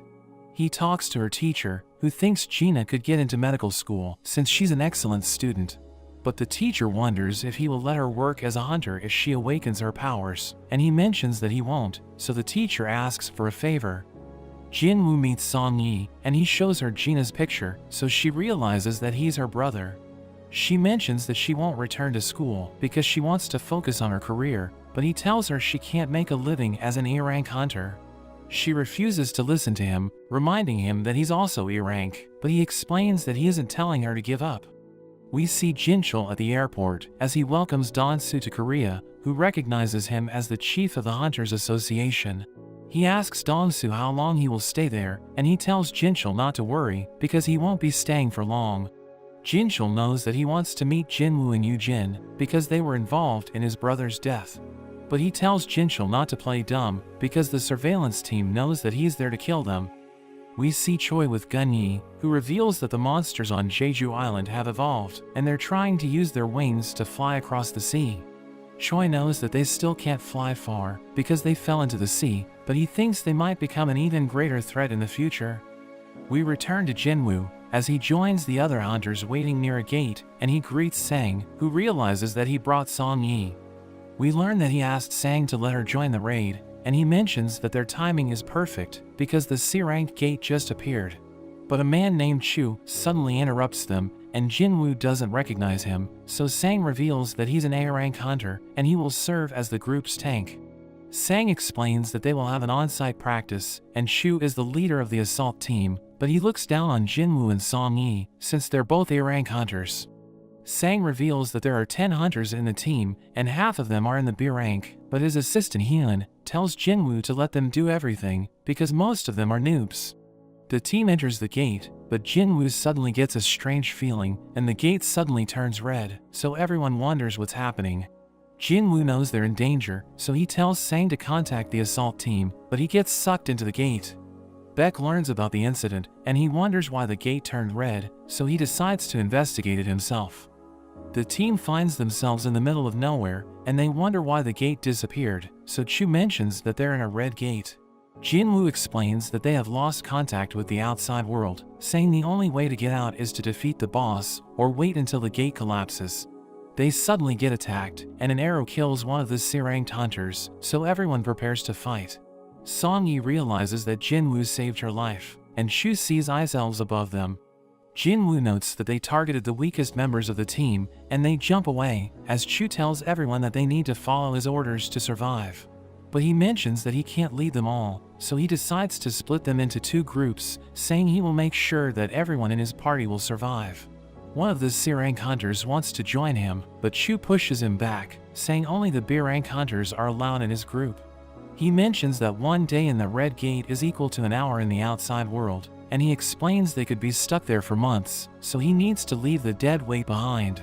But a girl named Heejin decides to join Jinwoo's party because she saw him catch the arrow, so she knows that he's reliable.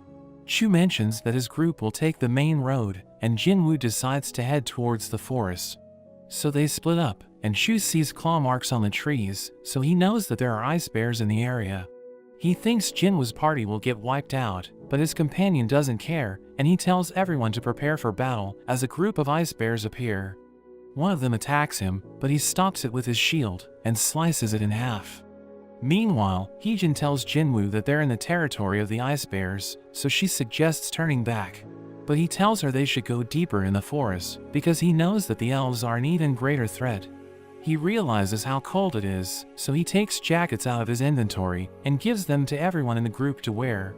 But they wonder why he has 4 jackets, because even a high-rank hunter can't carry more than 3 items. Song-Yi asks him who he is, but he reminds her that he was the one who brought her there, so he thinks it's his responsibility to protect her. But he wants her to stop asking questions, and he tells the others to do the same thing. An ice bear appears, so his companions panic, but he prepares to take it on. We see Beck at the red portal, as he realizes that it has been sealed off, and Sang tells him that Jinwoo is inside. Beck asks about his rank, so Sang reveals that he's an E-rank hunter, but he thinks Jinwoo has reawakened. Dong-Soo joins them, and Beck wonders what he's doing there, because he's supposed to be in America. But he asks Beck why he allowed E-rank hunters to enter the gate, saying he knows that Jinwoo is inside, and Jinchul thinks he's lucky, since Dong-Soo can't get inside. We return to Jinwoo, as he defeats the ice bears with his bare hands, and the others start eating the bear meat. Heejin thinks there are bears nearby, so she notes that they can't let their guard down, but Song-Yi wonders why Jinwoo left them there. Jinwoo heads to the lair of the ice bears, and he summons his shadow army, ordering them to attack. So they charge in, and the bears try to fight them, but the mages revive the knights, as Jinwoo notes that it drains his mana. A giant bear appears, so his shadow army tries to take it down, but it wipes them out, and he realizes that he's out of mana. He orders Igris to fight it, and the bear tries to crush him, but he counters and cuts its legs. It tries to unleash its powers, but he slices off its head, and Jinwoo is impressed, as he realizes that Igris is stronger than him. He turns the bears into shadows, and he adds them all to his army. We see Chu's party struggling against the elves, and his companions beg him to save them, but they all end up dying. He can't believe what's happening, because he was about to become an elite member of the White Tigers, but he's no match for the elves. He sees one of them smiling, so he freaks out, and he runs away, as their boss watches him from a distance. We return to Sang, as he notes that 3 hours have passed since the hunters entered the gate, and Dong-Soo thinks Jinwoo is already dead, so he thinks about leaving. But he wonders what Jinwoo is doing inside the gate, since he isn't a member of the White Tigers. Sang reveals that Jinwoo is his friend, so he allowed him to join the party, but Dong-Soo strangles Sang, asking him what he's up to. Beck tells Dong-Soo to let him go, but he tells Beck he doesn't take orders from him, so they both unleash their powers, creating a powerful shockwave, and they attack each other, but Jinchul stops them. He mentions that Dong-Suk was killed by monsters, but Dong-Soo doesn't believe him, thinking Yujin murdered his brother. So Jinchul wonders why he went after Jinwoo, and he reveals that he just wanted an excuse to kill someone, but he suddenly receives a message and decides to leave. We see Chu walking around the forest, and he sees the defeated bears, wondering if Jinwoo's party killed them. But he thinks they shouldn't be strong enough, so he believes it's the work of the elves. But he sees Jinwoo's group chillin', and he wonders why they're still alive, as he realizes that they have everything they need to survive. He becomes angry, and he blames them for the death of his teammates, saying they were wiped out because they didn't have enough supplies. He accuses them of hiding the party's food and gear, and he threatens to kill them, but Jinwoo suddenly slams him into the ground, telling him he was the one who got his teammates killed. Jinwoo knows that the elves followed Chu there, so he calls them out, and they come out of hiding. Their leader Baruka mentions that humans are trash, so Jin-Woo asks him if he's referring to them, but he's surprised that Jin-Woo can understand that language. He thinks it's because of the system, and Baruka mentions that his soldier wants to fight him. Jin-Woo recognizes him as the elf who attacked them, so he slices his head off. He charges at Baruka, who blocks his attack, and Baruka asks him why he's hanging out with humans, because he's not like the others. Baruka reveals that elves hear voices in their heads whenever they see humans, but he explains that he can't hear it when he's looking at Jin-Woo. So he doesn't want to fight him, and he promises to spare him if he hands over his companions. Jin-Woo asks Baruka why the elves fight humans, and he's about to answer the question, but he suddenly glitches out, and he tells Jin-Woo to hand over his companions again. So he becomes confused, and Baruka tells him to accept his proposal, but he refuses, so Baruka realizes that he wants to fight, telling him he's outnumbered. But he summons his shadow army, and his companions can't believe what they're seeing, wondering how he's able to do it. Baruka orders his men to attack, and they start fighting the shadow army, as Jin-Woo's companions run away. But the archers prepare to shoot them, so Jin-Woo quickly cuts them down, but he notes that he's running out of mana, because his soldiers are struggling against the elves. Baruka charges at him, and Jin-Woo knows that he's extremely powerful, thinking he can't defeat him even with Igris's help. They start fighting, and they appear to be evenly matched, but Baruka manages to land a kick. He mentions that he's having fun, but the shadow mages blast him with a massive fireball. Chu sees the explosion, and he charges at Jin-Woo, as Baruka rushes towards him, but Igris suddenly appears, and he stabs Chu, who realizes that Jin-Woo predicted his movements. Jin-Woo turns him into one of his minions, and he pushes Baruka back. Jin-Woo decides to name him Iron, and he lets out a powerful scream, which provokes Baruka. So he rushes forward, and he starts fighting Iron, telling him he's too slow. Song Yi and the others observe the fight, and they have no idea what's happening, realizing the battle is on another level. Baruka mentions that Iron is no match for him, so he tells Igris and Jin-Woo to join the fight, and they gang up on him, but he still manages to keep up with them. Iron uses his provoke again, and Baruka attacks him with a devastating blow, but Jin-Woo suddenly stabs him from behind. But he realizes that he missed the vital areas, and Baruka tells Jin-Woo not to underestimate him. But Jin-Woo tells him his soldiers are weak, and he realizes that his army has been wiped out, so he gets angry, and he rushes forward. Jin-Woo throws his knife, but he misses, so Baruka mocks him, but he pulls it back with his ruler's hand, and it's about to hit Baruka. He manages to block it, but his knife ends up breaking, and Iron restrains him, as the mages blast him with their flames, causing a massive explosion. But he still manages to break free, and he threatens to kill everyone, but Jin-Woo stabs him again, telling him the fight is over. Baruka doesn't believe him, but Iron appears behind him, and crushes him with his hammer. Jin-Woo levels up, but Iron keeps smashing Baruka, so Jin-Woo tells him to stop. His companions ask him if it's over, and he tells them they can go home, so they celebrate their victory. Sang mentions that a week has passed inside the gate, and he tells Beck to go home, but he insists on staying, since the members of his guild are trapped inside. The gate suddenly returns to normal, and he thinks Chu saved everyone, but only Jinwoo's group makes it out. The gate disappears, so Beck realizes that Chu didn't make it, and he can't believe only the low-rank hunters survived. He wonders what happened, and he tells Jin-Woo he wants to talk to him, but he refuses to say anything. So Beck tries to intimidate him, telling him that 6 members of the White Tigers went missing, and he mentions that he's the person in charge, so he wants to know what happened. But Jin-Woo mentions that he saved 2 members of the guild, telling Beck he should be thanking him instead, so he apologizes for his actions. As Jin-Woo leaves, Beck asks Heejin why he appears to be upset, so she explains that she doesn't know, saying his mood was suddenly ruined after he defeated the boss. Sang thinks he's just tired, saying he's not a bad person, and Beck orders Sang to bring him to their guild. Jin-Woo takes Song Yi to her home, and she tells him to be careful, saying she's grateful for everything he has done for her. As he makes his way home, he looks at Baruka's knife, and he recalls that he wasn't able to turn him into one of his minions because he wasn't strong enough to control him. The next day, Yujin visits him, telling him they need to go, but he mentions that they need to pick someone up. Song Yi joins them in the van, and Jin-Woo asks her if she was able to sleep, because it was already morning by the time she got home, so Yoo-jin thinks they spent the night together. He reminds Jin-Woo that she's a minor, but he says he doesn't care, and they make their way to their next mission. Yoo-jin watches Jin-Woo's minions as they slaughter the monsters, and he can't believe what's happening.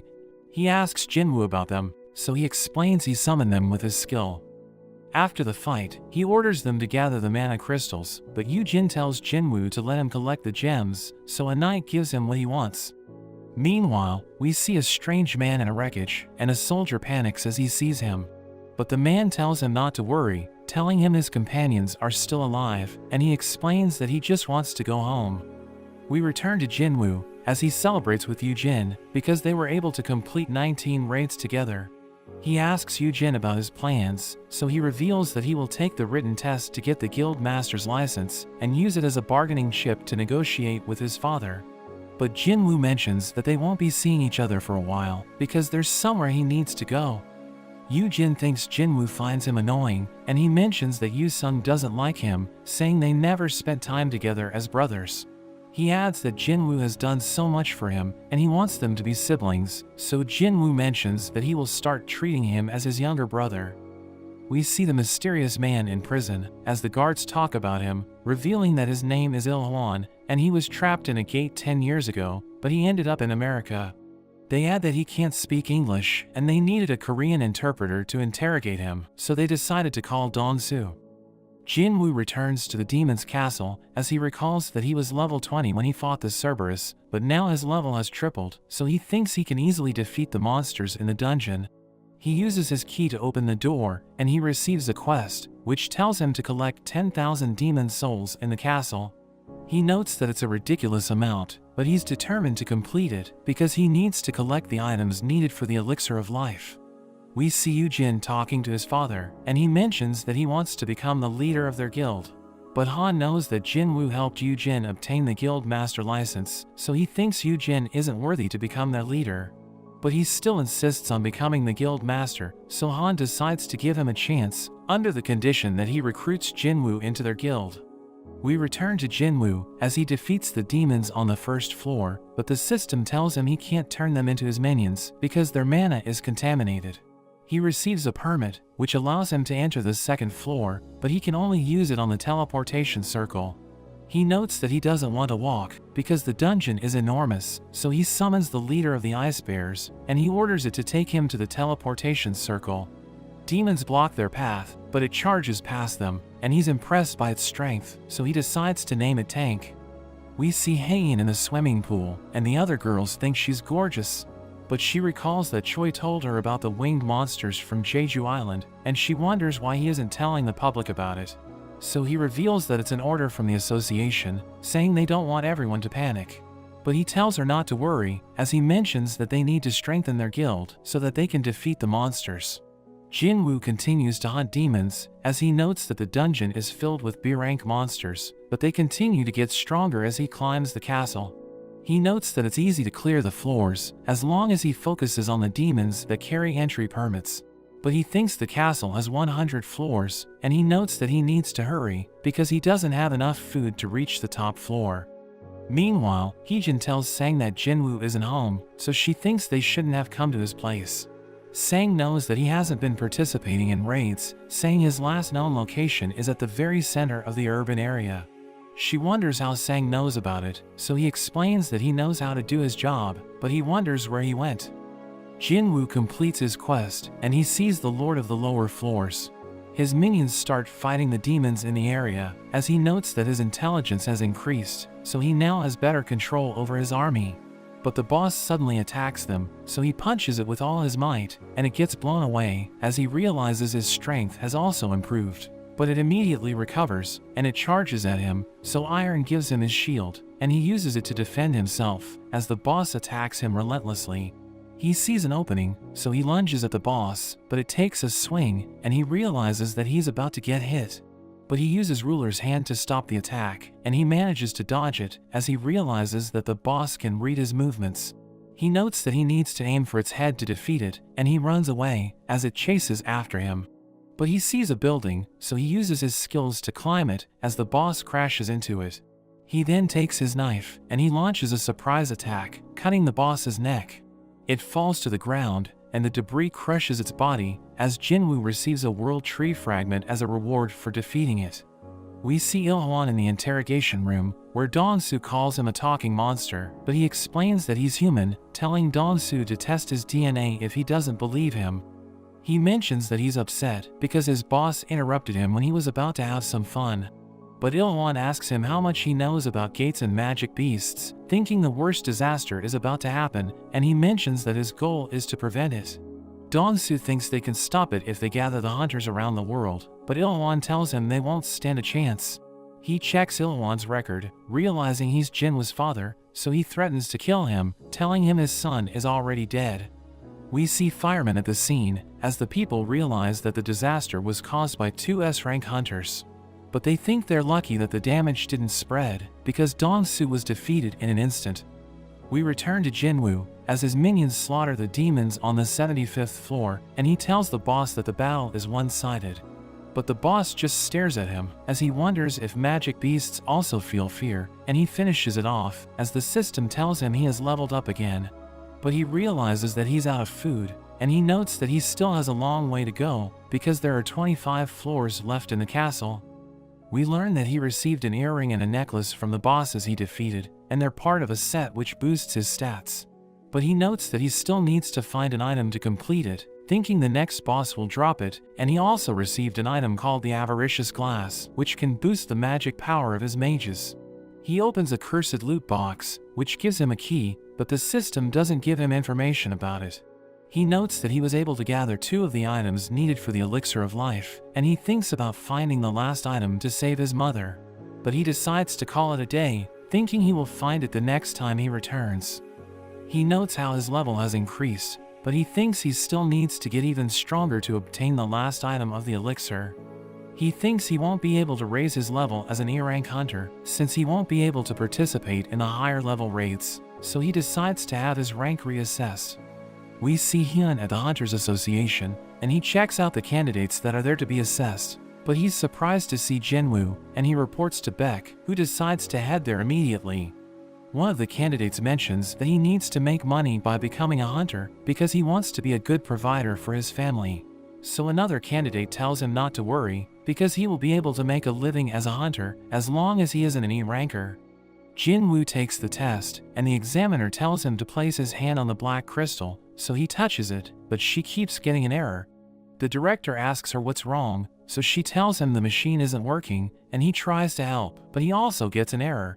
He's shocked by the result, telling her there's nothing wrong with the machine, but it can't measure Jin-Woo's magic power because it's off the charts, so they think he's qualified to become the country's 10th S-rank hunter. Meanwhile, we see Jinchul talking to Choi, telling him the association performed an autopsy on a winged ant to estimate its magic power, but it will take time before they reach a conclusion. Choi knows about the Red Gate incident, and he asks Jinchul who defeated the dungeon boss, but he mentions that he doesn't know. They suddenly hear a commotion, so they decide to check it out, and we see everyone at the association staring at Jin-Woo, because they know the machine couldn't measure his power. The director tells him to return for his license after 3 days, because they still need to determine his rank, and Hyun thinks about approaching him, but Choi suddenly appears. Everyone recognizes him as the representative of the Hunters Guild, and he sees that Jin-Woo has some mad aura. He introduces himself to Jin-Woo, asking him if he wants to join their guild, but Jin-Woo just ignores him, and everyone can't believe he rejected his offer. He suddenly disappears, so they think he's an assassin type, but Choi is surprised when he sees Beck rushing there to look for Jin-Woo. So he realizes that the White Tigers are interested in him, thinking Jin-Woo must have been the one who conquered the Red Gate. We see Jin-Woo with his mother, thinking she could wake up at any moment, and when he leaves her room, he sees Jinchul, so he wonders if the surveillance team is looking into him. So Jinchul explains that the team's job is to control hunters, but they aren't monitoring him because he committed a crime, telling him someone wants to meet him. Gun-Yi appears, and he introduces himself as the president of the Hunters Association. He congratulates Jin-Woo for becoming an S-rank hunter, but he wonders why the director asked him to return after 3 days. So Gun-Yi explains that it's a grace period, saying they wanted to meet him before everyone learned about his new rank. Gun-Yi explains that the association needs good hunters, but most of them join the big guilds for money and fame, saying Jinchul is one of their experts, but he isn't even an S-rank hunter. Gun-Yi invites Jin-Woo to join them, and he promises to give him the most important position, but Jin-Woo wonders why he would do that. So he explains that the hunters protect the citizens from magic beasts, and the 5 major guilds are at the center, but they're barely maintaining the balance. He mentions that it would be ruined if Jin-Woo joins one of them, so he should join the Hunters Association instead, and make it the 6th power that controls them. Gun-Yi tells him he should do it for his country, and he considers joining the association, thinking it would give him a brighter future. He notes that Gun-Yi is the first S-class hunter in the country, and he's already over 80, but he's still ridiculously strong, and Jin-Woo wants to work with him. But he decides to refuse the invitation, and Gun-Yi thinks it's because they don't pay as much money, but Jin-Woo explains that he wants to keep fighting, saying he belongs in the dungeon. Gun-Yi realizes he's serious, and he notes that if he were younger, he would have wanted to fight by his side. He tells Jin-Woo he won't force him to join them, and he thanks him for his time. As Jin-Woo leaves, Gun-Yi is disappointed in himself, because even S-rank healers can't cure aging, and he tells Jinchul to cancel his appointments because he doesn't want to be disturbed. Meanwhile in America, Dong-Soo wakes up in the hospital, and the deputy director asks him if Il-hwan is really a magic beast. He thinks it must be true, because he had superhuman powers, and the deputy director tells him to return after he recovers. He wonders what happened to Il-hwan, so the deputy director reveals that they're tracking him, but he doesn't think they can capture him, since even Dong-Soo was no match for him. He recalls that Il-hwan told him to leave his family alone, and he can't believe he got humiliated, so he wants to get revenge, but he knows he will need an artifact to defeat him. We learn that artifacts are high-level equipment, which can't be created by craftsmen, and we see Jin-Woo browsing the online shop for artifacts, but he realizes that they're insanely expensive.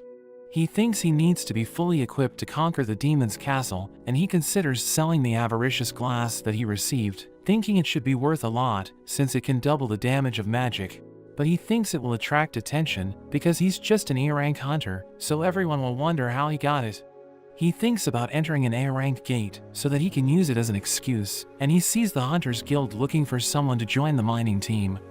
We see Gun-Yi browsing Jinwoo's documents, wondering if he's a false ranker, because he looks like a different person in his photo. But Jinchul thinks it's unlikely, because there are records of him being critically injured. Jinchul reveals that he's paying for his mother's medical expenses, as well as his sister's tuition fees, so Gun-Yi realizes he's a good person. But Jinchul mentions that he joined the Hunters Guild's mining team, and Gun-Yi doesn't understand why he would do that. We return to Jin-Woo, as he joins the other miners, and he introduces himself as an E-rank hunter.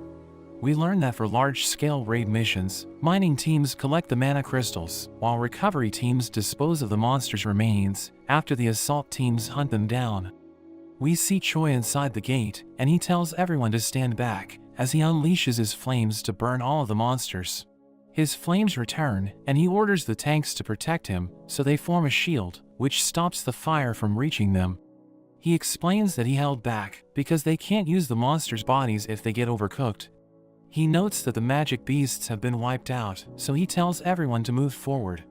As he leaves the gate, Jin-Woo sees him, and he's impressed that he was able to lead everyone out of the A-rank dungeon. Haein also comes out of the gate, and Jin-Woo recognizes her as the Vice Master of the Hunters Guild, realizing she has a terrifying aura. She also senses him, but she wonders if she was just imagining things, because his aura suddenly vanished without a trace. The mining and recovery teams enter the gate, and they start doing their jobs. But Jin-Woo notes that he can sense the boss's magic power, thinking it's stronger than the ones he defeated in the demon's castle, so he wants to see how powerful it is. He realizes that the other workers are looking down on him, since he's only an E-ranker. But as he starts working, they realize that he has incredible strength, and they're glad to have him in their team. Everyone prepares for their lunch break, but he decides to stay behind, saying he wants to finish mining the area. After they leave, he rushes to the boss's room, because he wants to have a look at it. He notes that he shouldn't defeat it, because the gate will close, and the Hunters Guild will suffer losses, but he still wants to see what it looks like. But Haein suddenly stops him, asking him what he's doing there. He realizes that he got careless, and he tells her he's lost, but she orders him to step back, telling him they're at the boss's room. He decides to leave, but she suddenly realizes that there's something special about him, and she tells him to wait. She realizes that he smells good, so she wonders if he's really a hunter. She checks his ID, and she realizes that he's an E-rank hunter, but she just tells him to be careful on his way back. Jin-Woo joins the other miners, and they reveal that they heard about what happened. One of them tells him he's lucky, saying Hae-in patrols the dungeon during her free time because she wants to protect everyone from the boss. But they mention that they can only admire her from afar because she doesn't like the smell of hunters, which explains why she always covers her nose with a handkerchief. So Jin-Woo wonders why he smells different, thinking it has something to do with the system. After that, the leader of the team gives him his salary, and he mentions that they were able to finish earlier than the recovery team, since Jin-Woo worked so quickly. The man asks him if he wants to work with the team again, saying the Hunters Guild has 2 raid missions tomorrow. But he wonders how the guild can work on 2 raids at the same time, so the man explains that they have 2 assault teams because they're the largest guild in the country. He agrees to continue working, and the man is happy to hear this, saying he will tell their boss to double his pay. At night, Hae-in orders a man to look into Jin-Woo, but she realizes that he's already under investigation because Choi is also interested in him.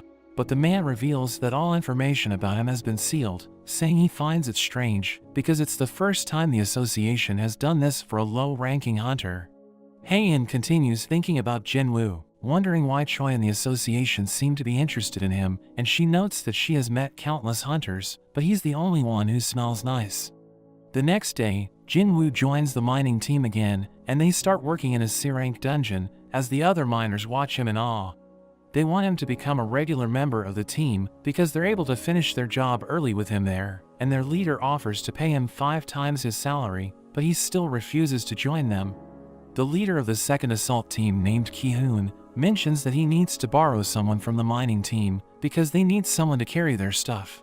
He promises to give risk allowance to whoever accepts the job, but nobody wants to enter the A-rank dungeon because they think it's too dangerous. Jin-Woo volunteers to do it, but the other miners warn him he could die, and they tell Ki-hoon he doesn't understand anything because he just joined them yesterday. They reveal that he's just an E-rank hunter, telling Ki-hoon to find someone else to do the job, but he decides to accept Jin-Woo as his team's porter. They prepare to enter the gate, as Ki-hoon tells everyone not to worry, because the Hunters Guild would never send their team if it's too dangerous. Jin-Woo notes that 6 of their members are A-rank hunters, while the other 3 are B-rank, so he realizes that they're weaker than the first assault team. But he still thinks it's impressive, because the other guilds don't even have a second team. As they enter the gate, he notes that he has a bad feeling, thinking something terrible is about to happen again. But the healer Semi tells him not to worry, saying he'll be safe as long as he sticks with the team. They sense monsters approaching, so they prepare for battle, and they are attacked by a pack of jackals. Ki-hoon cuts one of them into pieces, and the tank defends the others, while the fighter cuts down 2 of them. Gina tells everyone to get down, and she uses her spell to blast the rest of the jackals. They wonder what the jackals are doing there, because they're just C-rank beasts, and Jin-Woo realizes they're wearing collars, so he thinks they were used as hunting dogs. A group of high orcs appear, and one of them throws his spear. Ki-hoon blocks it with his shield, but he gets pushed back and realizes that they're strong. The tank tries to taunt them, but it doesn't work, and they go after the back line. One of the mages uses his fireball and blows one back, but the orc immediately recovers, so he realizes they have high magical resistance. The other mage, Bora, uses her spell to bind the creature, but she mentions that she can only hold it for a few seconds. So the fire mage uses his trump card, and he summons his warriors to fight the orc. Everyone struggles to defend themselves, as Ki-hoon mentions that they're outnumbered, saying it's over if they get surrounded, so he orders his teammates to move in groups of 3. He notes that high orcs can defeat A-rank hunters, so he knows that his B-rank teammates don't stand a chance, and one of them loses his arm. So Bora uses her spell to protect him, while Semi heals his arm, but an orc suddenly appears behind her, so she thinks it's all over for her. But Jin-Woo uses his ruler's hand to strangle the orc, and he pulls its head off, as she wonders what's going on. He uses his stealth skill as he moves around the battlefield, and he starts attacking the orcs, because he wants to help the team without standing out.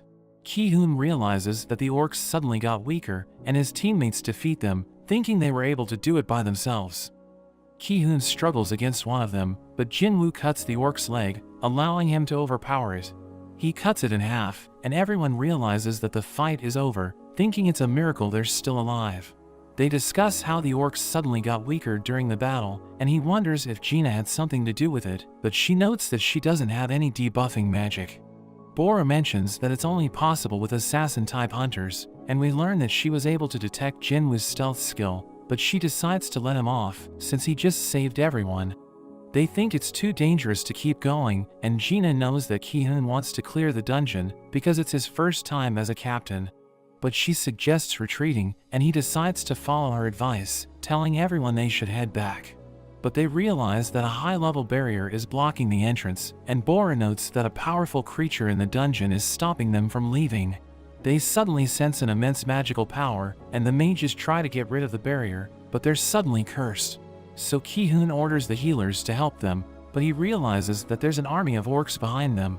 One of the orcs approach Ki-hoon as the others start chanting, and his body is possessed by their leader, who introduces himself as Kargalgan. He reveals that he was the one who blocked the entrance, and he tells Ki-hoon he has two options, saying he can either die at the hands of his soldiers or meet him at his base. So Ki-hoon decides to go with him, but he tells Jin-Woo about his plan to attack the boss directly, thinking the barrier will disappear once it's distracted. He tells Jin-Woo to escape when he gets the chance and find the main assault team, so he wonders if Ki-hoon is trying to get himself killed. But he explains that their mission is to close the gate, even if it costs them their lives, and Semi gives Jin-Woo her will, telling him to give it to her family if she doesn't make it. He notes that their situation is desperate, and he recalls the double dungeon incident, but he thinks they're better than the hunters who left him in the temple to die. We cut to Haein, who searches for Jin-Woo at the gate, but she can't find him, thinking he must have resigned from the mining team. But the leader of the miners tells her he's inside the dungeon, since he agreed to be their porter. The orcs escort Ki-hoon's team to a huge hall where they meet Kargalgan, and he welcomes them to his domain. They realize that there are countless orcs in the dungeon, and they note that he has 4 elite warriors by his side, who have immensely powerful auras. Haein wonders why Jin-Woo volunteered, and she finds him suspicious, so she tells the mining leader that she wants to look inside the gate. But she realizes that she doesn't have her sword, so he lends her his pickaxe, telling her it's better than nothing. We return to Ki-hoon, as he notes that they must defeat Kargalgan, but when he removes his mask, everyone panics when they sense his tremendous power. They realize they're no match for him, and Ki-hoon wonders why he brought them there, so he reveals that he wants to entertain his soldiers by killing them off. Ki-hoon realizes that they're doomed if they don't do something, so he orders everyone to attack, but they're too afraid to move, and he charges in alone. But Kargalgan stops him with his shield, and uses his gravity magic to smash him to the ground. The other hunters watch helplessly as he throws Ki-hoon around, but Jin-Woo saves him, telling him he didn't want to interfere because the dungeon belongs to their guild. But he knows that the assault team is in danger, so he tells them to escape, saying he will deal with the monsters alone. Kargalgan tries to intimidate him with his powers, but Jin-Woo remains unfazed, and he summons his shadow army as he prepares to take him on. Meanwhile, the miners see Jinchul at the gate, and they wonder what the surveillance team is doing there. He asks them about Jin-Woo, so their leader reveals that he's working as a porter for the assault team, but the man wonders why the surveillance team is looking for him. The other miners think he's a criminal, but Jinchul just tells them to watch the news tomorrow. They suddenly feel a strange power coming from the gate, so Jinchul orders his men to test its magic power again. We see Haein as she sees the remains of the orcs, wondering how Ki-hoon's team was able to defeat all of them. She also senses the immense magic power inside the dungeon, and she knows that it's coming from the boss, so she thinks the assault team is in danger. We return to Jin-Woo, as Kargalgan looks down on his army, but he uses his new Monarch's domain skill, which strengthens his soldiers. Kargalgan orders his minions to attack, but Iron obliterates them with a single blow, and Igris instantly cuts them down.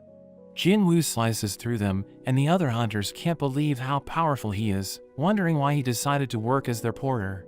But he notes that the orcs are stronger than his knights, and Kargalgan tells him his soldiers are pathetic, but he reveals that they can resurrect infinitely. So Kargalgan starts attacking with his magic, saying he will keep destroying the Shadow Army until Jin-Woo runs out of mana. Jinchul's men finish analyzing the gate, and they reveal that its level is almost S rank. So he orders them to contact the master of the Hunters Guild and prepare to support the assault team in the dungeon. The orcs cut down the Shadow Army, as Jin-Woo realizes that he's running out of mana. But he drinks a potion and turns the fallen orcs into his minions, telling Kargalgan he'll be joining them soon. He recognizes Jin-Woo's powers, but he suddenly glitches out as he wonders why he keeps hearing a voice, which tells him to kill the humans. But he thinks it doesn't matter, and he orders his elite warriors to join the fight. We cut to Choi, who learns about the incident, and his assistant is worried that there could be a dungeon break. But he notes that they still have time, and he orders her to send their best hunters to the gate. One of the elite warriors fights Iron, who easily overpowers him, and cuts his head off. Two of them gang up on Igris, and he struggles to keep up with them, but he manages to kill one of them. He charges at the other one, and pushes it back, as Tank attacks it from behind.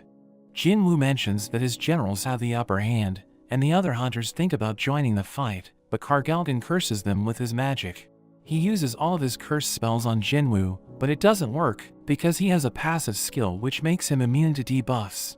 He summons his mages, as Kargalgan protects himself with his shield, but they combine their powers to form a blue fireball, which breaks through his defenses and causes a massive explosion. Haein watches the battle, as she wonders how Jin-Woo can control his army, and she talks to the other hunters, who reveal that Ki-hun is still alive. She asks them about the situation, but they can't understand what's happening, and Kargalgan uses his buff spells to turn into a giant. He uses his fire magic to burn everything in the area, but Jin-Woo stabs his eye, telling him he's an easy target because he doesn't have guards to protect him. He casts another fire spell to summon explosions, but Jin-Woo dodges all of them and he throws his daggers at Kargalgan, but he realizes that it has no effect. So he uses his ruler's hand to wrap chains around him, and he slams him to the ground, as Jinchul witnesses his powers. Haein and the others see him, and he reveals that he's there to support the assault team, but he realizes that Jin-Woo has already taken care of everything.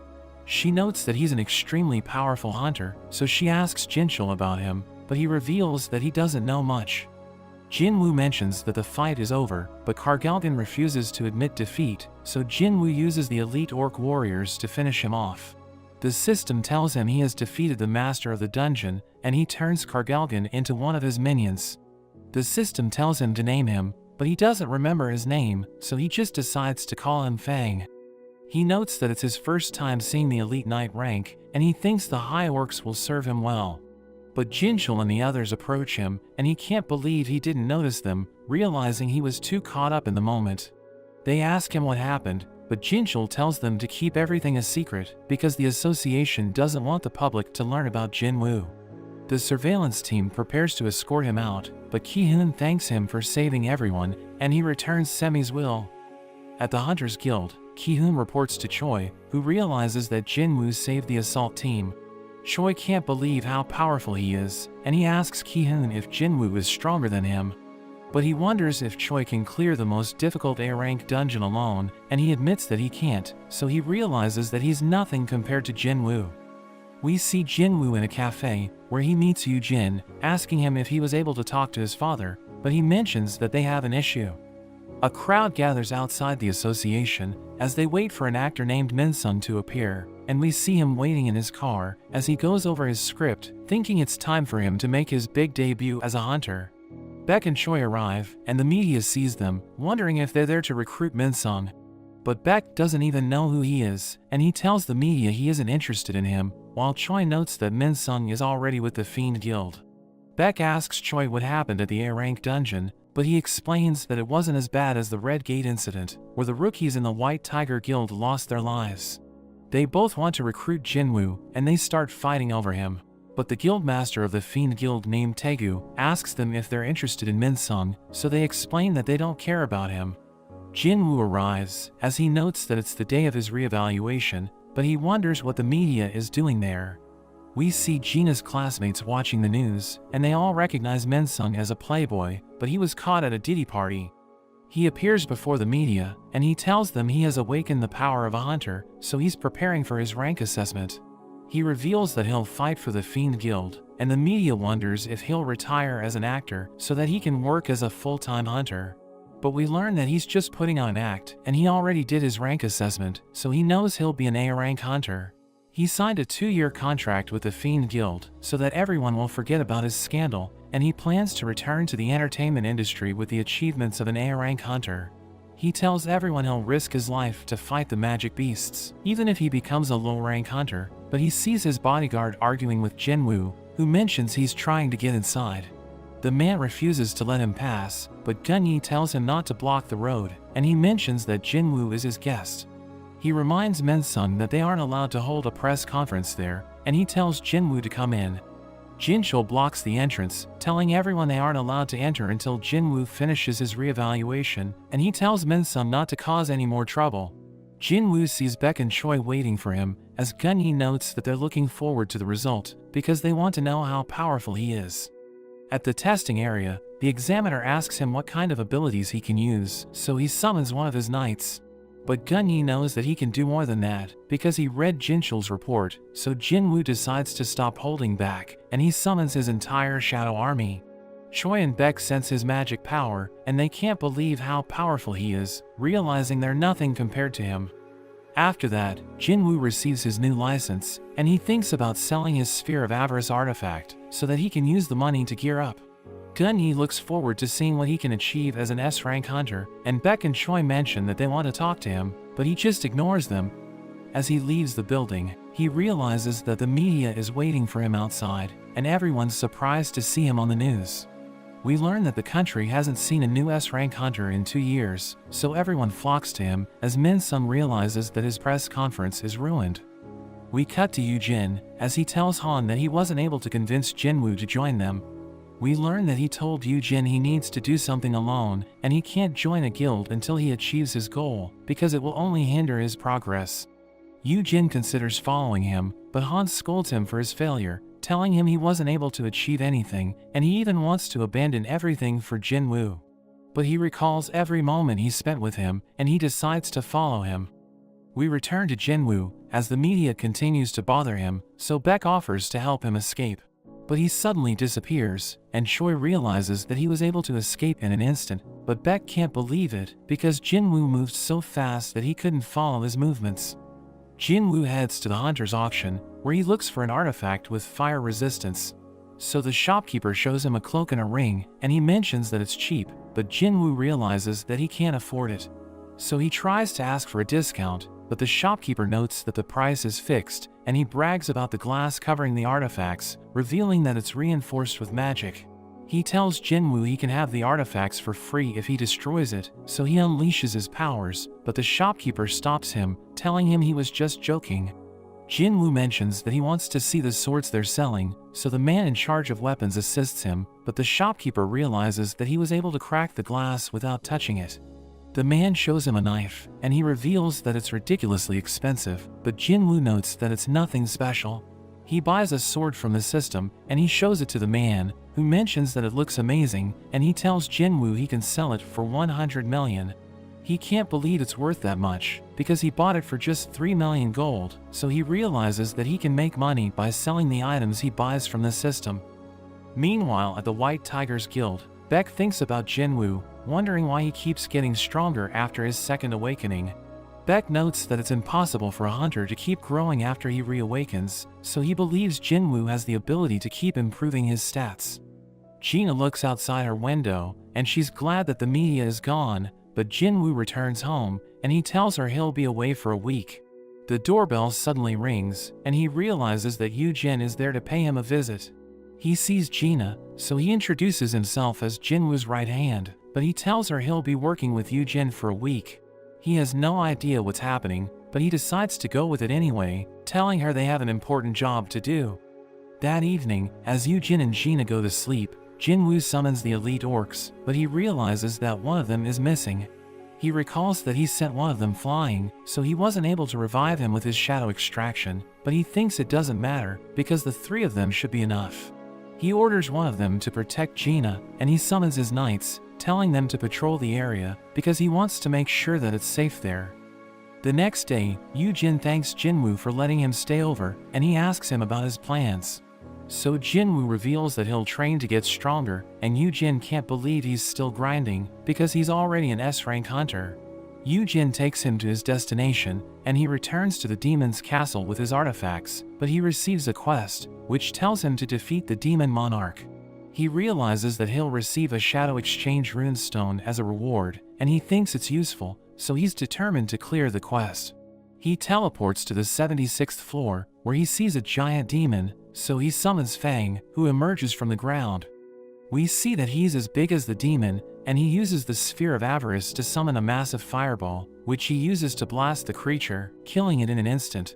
Jin-Woo realizes that Fang is OP, and he decides to let him keep the sphere, since it strengthens his magic. We cut to Han, as his wife tells him that Yoo-jin ran away from home, but he thinks it doesn't matter, because Yoo-jin is already too old to stay with them. But he suddenly feels sleepy, and he collapses, so she takes him to the hospital, where the doctor reveals that he has the eternal sleep disease.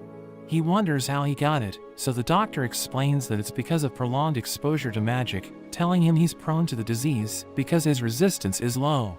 The doctor wonders if there's a hunter in their family, so he mentions that his son is a hunter.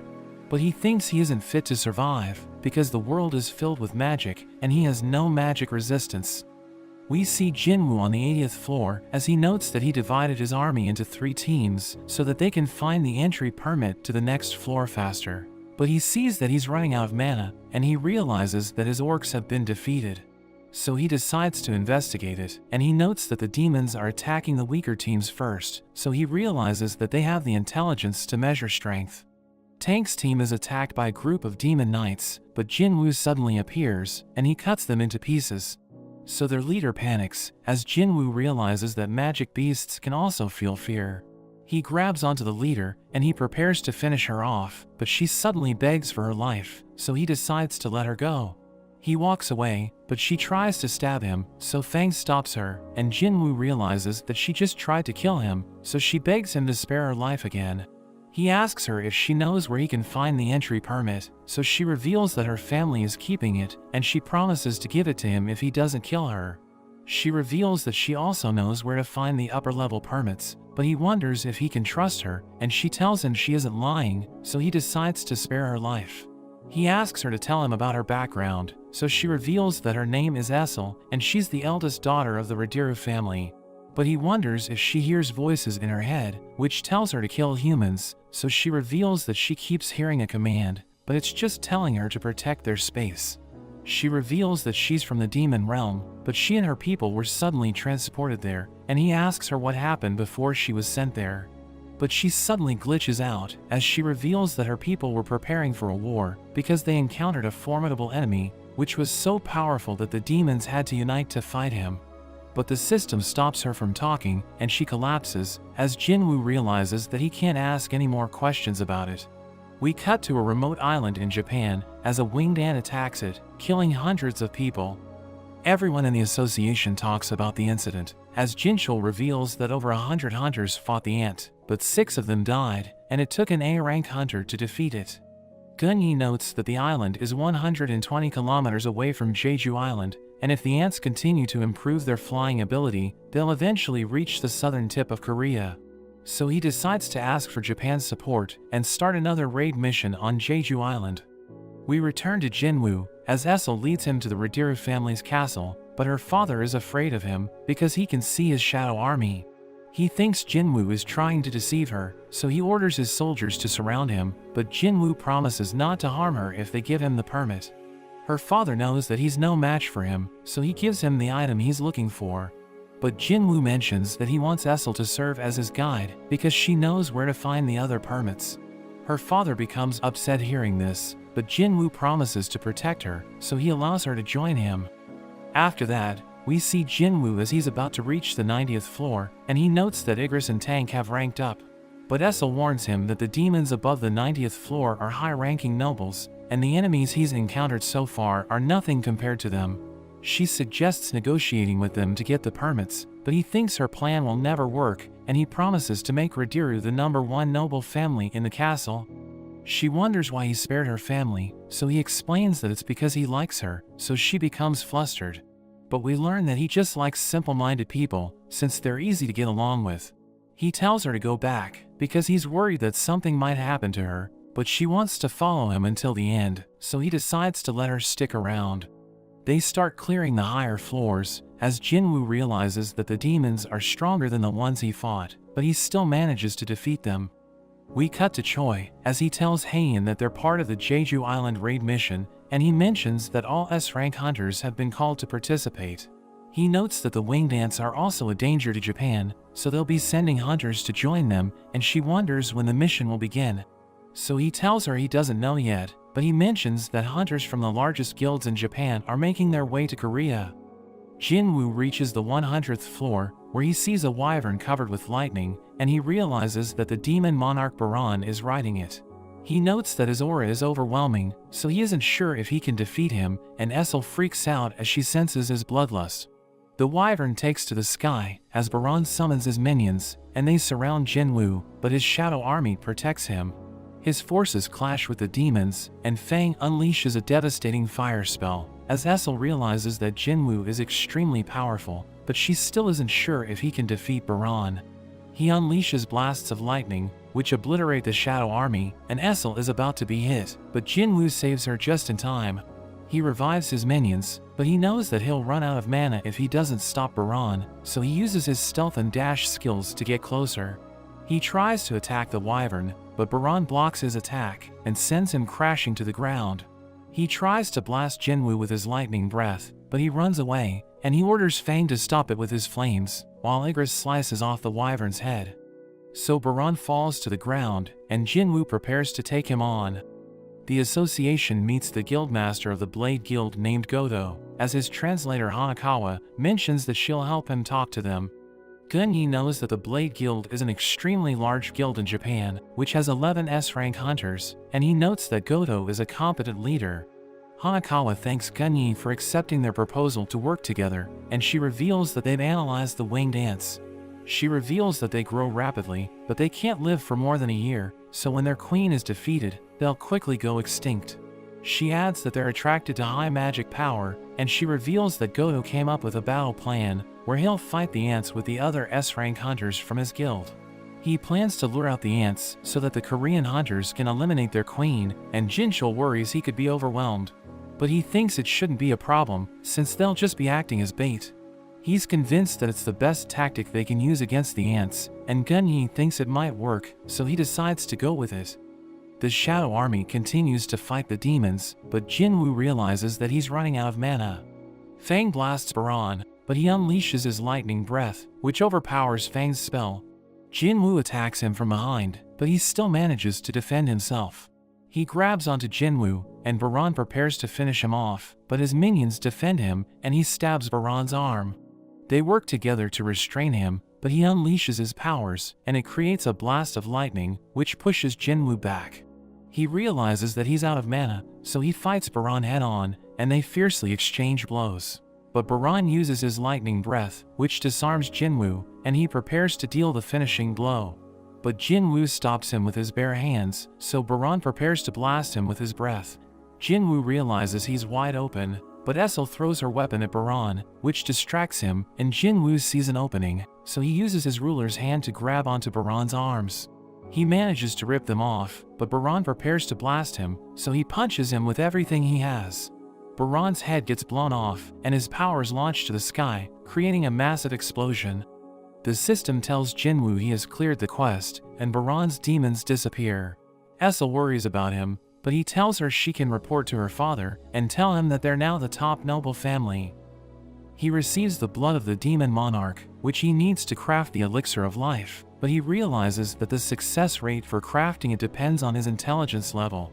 So he becomes nervous, but he decides to go for it anyway, and he successfully crafts 6 of them. The description mentions that it can cure all diseases, but he wonders if it can save his mother. Iron gives him the wyvern's remains, and he turns it into one of his minions, so the system asks him to name it. He decides to call it Kaisel, and Essel is excited to ride it, telling him they should hold a party when they return.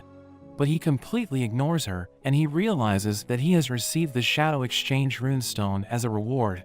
So he crushes it, and he learns the Shadow Exchange skill, which allows him to switch places with any one of his minions. He decides to try it, so he bids Essel farewell, and she tries to tell him how she feels, but she realizes that one of his knights has taken his place. We see Jin-Woo in the town, as he realizes that he was able to switch places with one of the knights he sent on patrol, but he needs to wait 3 hours before he can use his skill again. So he takes to the sky, and he summons Kaisel, who takes him back to his house. Meanwhile at the association, Jinchul and Gunyi discuss the plan to eliminate the ants. But they aren't sure if it will work, so they have a retreat plan in case they run into trouble. We see Baek drinking with his friend Byung-gu, who's a retired S-rank healer, and he reminds Baek about the moment the ants killed their friend Yoon-suk. But Baek explains that he needs to join the raid, because the ants are a threat to the entire country. Byung-gu thinks Baek is there to invite him, so he mentions that he isn't interested, but Baek reveals that he's just there to say goodbye, because he might not make it back from the mission. Byung-gu reveals that he plans to take the civil service exam because he wants to live a normal life, but he isn't sure if he'll pass because he's only good at history. He thinks battles should become a thing of the past, and Baek agrees with him, but he notes that the hunter's job is to fight the magic beasts. We see Jin-Woo at the hospital, and he looks at his mother's scar as he recalls that he was the reason why she was burned by boiling water.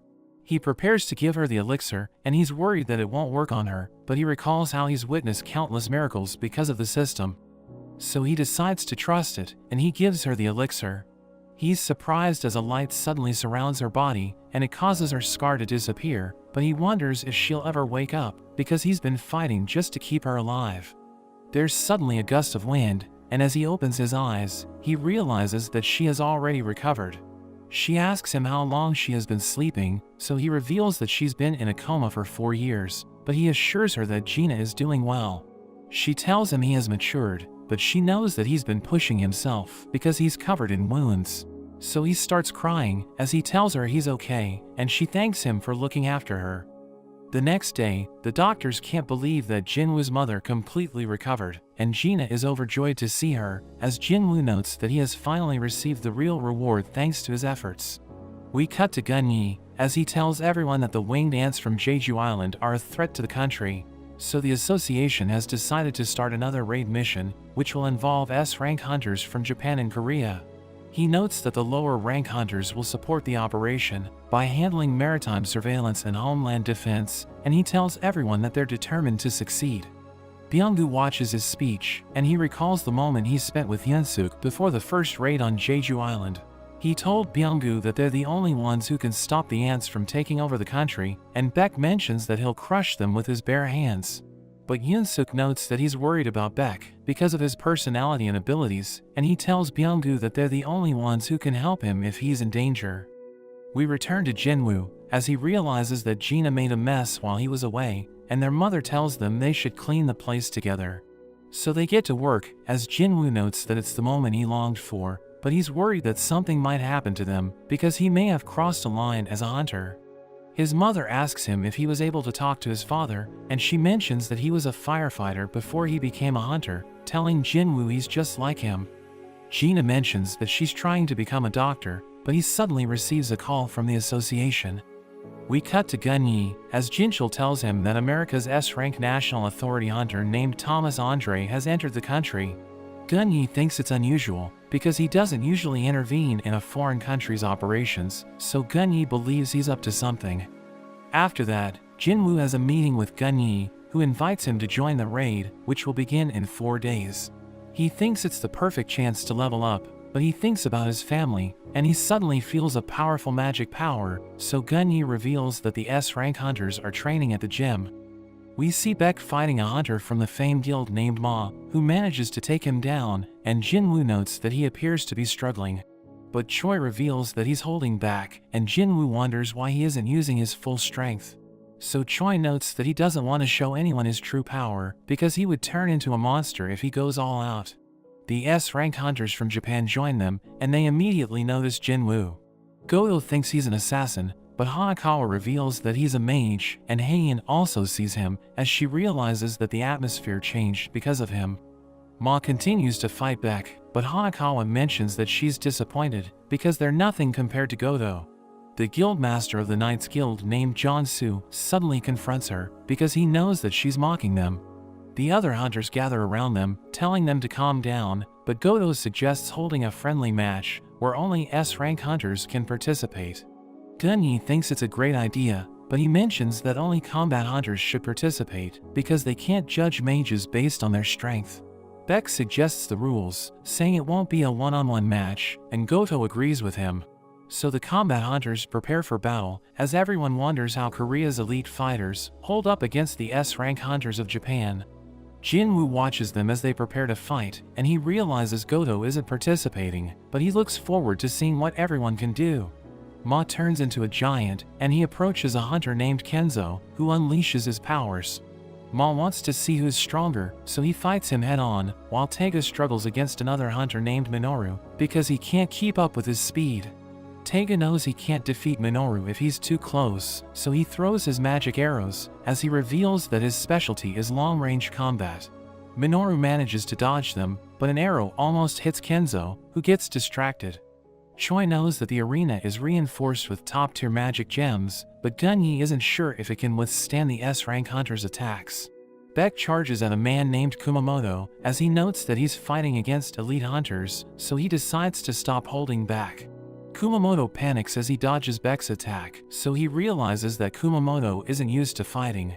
He thinks Goto is testing his subordinates because he wants to know if they're ready to fight the ants. Beck decides to use his transformation, and Kumamoto thinks he's no match for him, so he runs away, but Beck catches up to him. Kenzo defeats Ma, who mentions that it's the first time he's been smashed to the ground, and Minoru is able to eliminate Tegu from the match. Beck continues to attack Kumamoto, who keeps running away. But Minoru and Kenzo join the fight, and Beck thinks they decided to gang up on him because they think he's weaker than Heian. We see Heian fighting a hunter named Kana, who struggles to keep up with her movements. Heian manages to hit her, and she easily eliminates her. She decides to help Beck, but she senses Kumamoto behind her, and she instantly hits him repeatedly. The other hunters are impressed by her move, but we learn it was just a reflex, and she worries she overdid it. But he suddenly goes berserk, and Goto notes that he might hurt someone, but he decides not to stop the fight. Kumamoto starts attacking relentlessly, and Heian manages to defend herself, but he smashes the ground and launches a surprise attack. The other hunters think she's in trouble, but Jin-Woo gets in the way, telling him the fight has gone beyond a sparring match. Kumamoto tries to grab him, but Jin-Woo easily takes him down, and everyone can't believe he was able to stop Kumamoto when he was berserk. But Jin-Woo tells Heian to admit defeat because Beck has been eliminated, so she can't win even if she goes all out. Hanakawa tells Jin-Woo that Goto wants to fight him, and he thinks it's the perfect chance to see what the top hunter of Japan can do. She tells Goto that Jin-Woo accepted his request, but she mentions that he has a condition, saying he'll only fight Goto if he goes all out. We see Jui watching the news, and she realizes that everyone's preparing for the raid on Jeju Island. We learn that it's her day off, but she calls the association and tells them she wants to learn about the sentry team of the raid mission. We return to Jin-Woo as he prepares to fight Goto, and everyone looks forward to seeing what he can do. He mentions that it's time to start, and Goto instantly strikes first, but he dodges the attack, and Goto can't believe how fast he is when he's supposed to be a mage. He uses his skill to attack Jin-Woo with incredible speed, and the others struggle to even follow his movements, so they're impressed that Jin-Woo can avoid his attacks. He becomes angry because he can't land a hit, so he decides to use his full power and goes straight for his head. But Jin-Woo stops his attack, and Goto wonders why he didn't grab his wrist, so he reveals that he doesn't want to end the fight yet because he still isn't satisfied. They both exude their auras, and everyone thinks they'll hurt each other if they clash. So they decide to stop the fight, as Beck notes that no one can take responsibility if something goes wrong. Jin-Woo realizes that he got carried away, but we learn that his goal was to assess everyone's strengths, and he placed his soldiers in their shadows. After that, Goto talks to a hunter named Reiji, and he mentions that Jin-Woo is extremely skilled. So Reiji looks into him, but he notes that Jin-Woo isn't on the raid mission's hunter list. Beck and Choi also see the list, and they realize that 15 S-rank hunters will participate, so they think they will finally be able to clear Jeju Island. Jin-Woo returns home, and his mother welcomes him back, telling him dinner is ready, and we learn that he decided not to participate in the raid because he wanted to spend more time with his mother. Meanwhile, at Jeju Island, we see the ants eating each other because they no longer have food in the area. The queen notes that they need to leave the island or they'll go extinct, and she thinks her almighty child will be able to lead them. A giant ant emerges from its egg, and its body turns black as the queen recognizes him as their king. We see everyone watching the news as the reporter mentions that the ants are evolving and they now have wings on their backs, so the association plans to deal with them. All hunters are encouraged to join the sentry team because the ants might attack the mainland, and we learn that Song-chi and Jui have joined the team. The next day, we see boats approaching Jeju Island. Baek is surprised to see Byung-yu, who reveals that he decided to join them because he thinks Baek will die if he's not there. The Japanese hunters are already on the island, and we see a cameraman with the Korean S-rank hunters. He reveals that he'll broadcast the battle to the public and tells everyone not to worry because he's an A-rank hunter and he's used to filming in dangerous zones. They know that if their mission fails, the ants might destroy their country, so they're determined to do everything it takes to succeed. Gun-yi tells everyone to begin the operation, so the members of the decoy unit release their magic power. The ants come out of their nest, but the Korean hunters realize there are some headed for their ship, so Choi shoots them down, and he tells the others it's time to land. Gun-yi tells them the Japanese hunters can stall the ants for an hour, so they need to defeat the queen within that time. Reiji orders his subordinates to activate the interference wave, which prevents the ants from receiving the queen's distress signals. The hunters of the Blade Guild start fighting the ants, and Choi seals the exit with his flame prison, but there are countless tunnels around them, and they don't know which one leads to the queen, so Choi blasts all of them and tells everyone he found the deepest tunnel. We see Jin-Woo as he completes his daily quests, and he thinks about the S-rank hunters who joined the mission. He knows that they're all capable, so he believes they can complete the mission without him. We return to the Korean hunters as they explore the cave, and they see the egg chamber, so they think the queen must be nearby. But they see the giant egg, so Byung-yu freaks out, but Baek tells him not to think about it and reminds him about their mission to eliminate the queen. But we learn that he's also worried, wondering what kind of monster came out of the egg. We see that Kenzo is injured, and the healer Shimizu tells him she can heal him, but he needs to do something for her in return.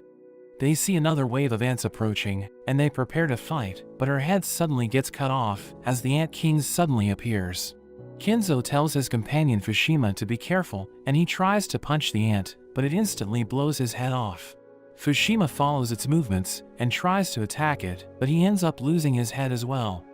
We return to the ant's nest, where we see the Korean hunters fighting white ants.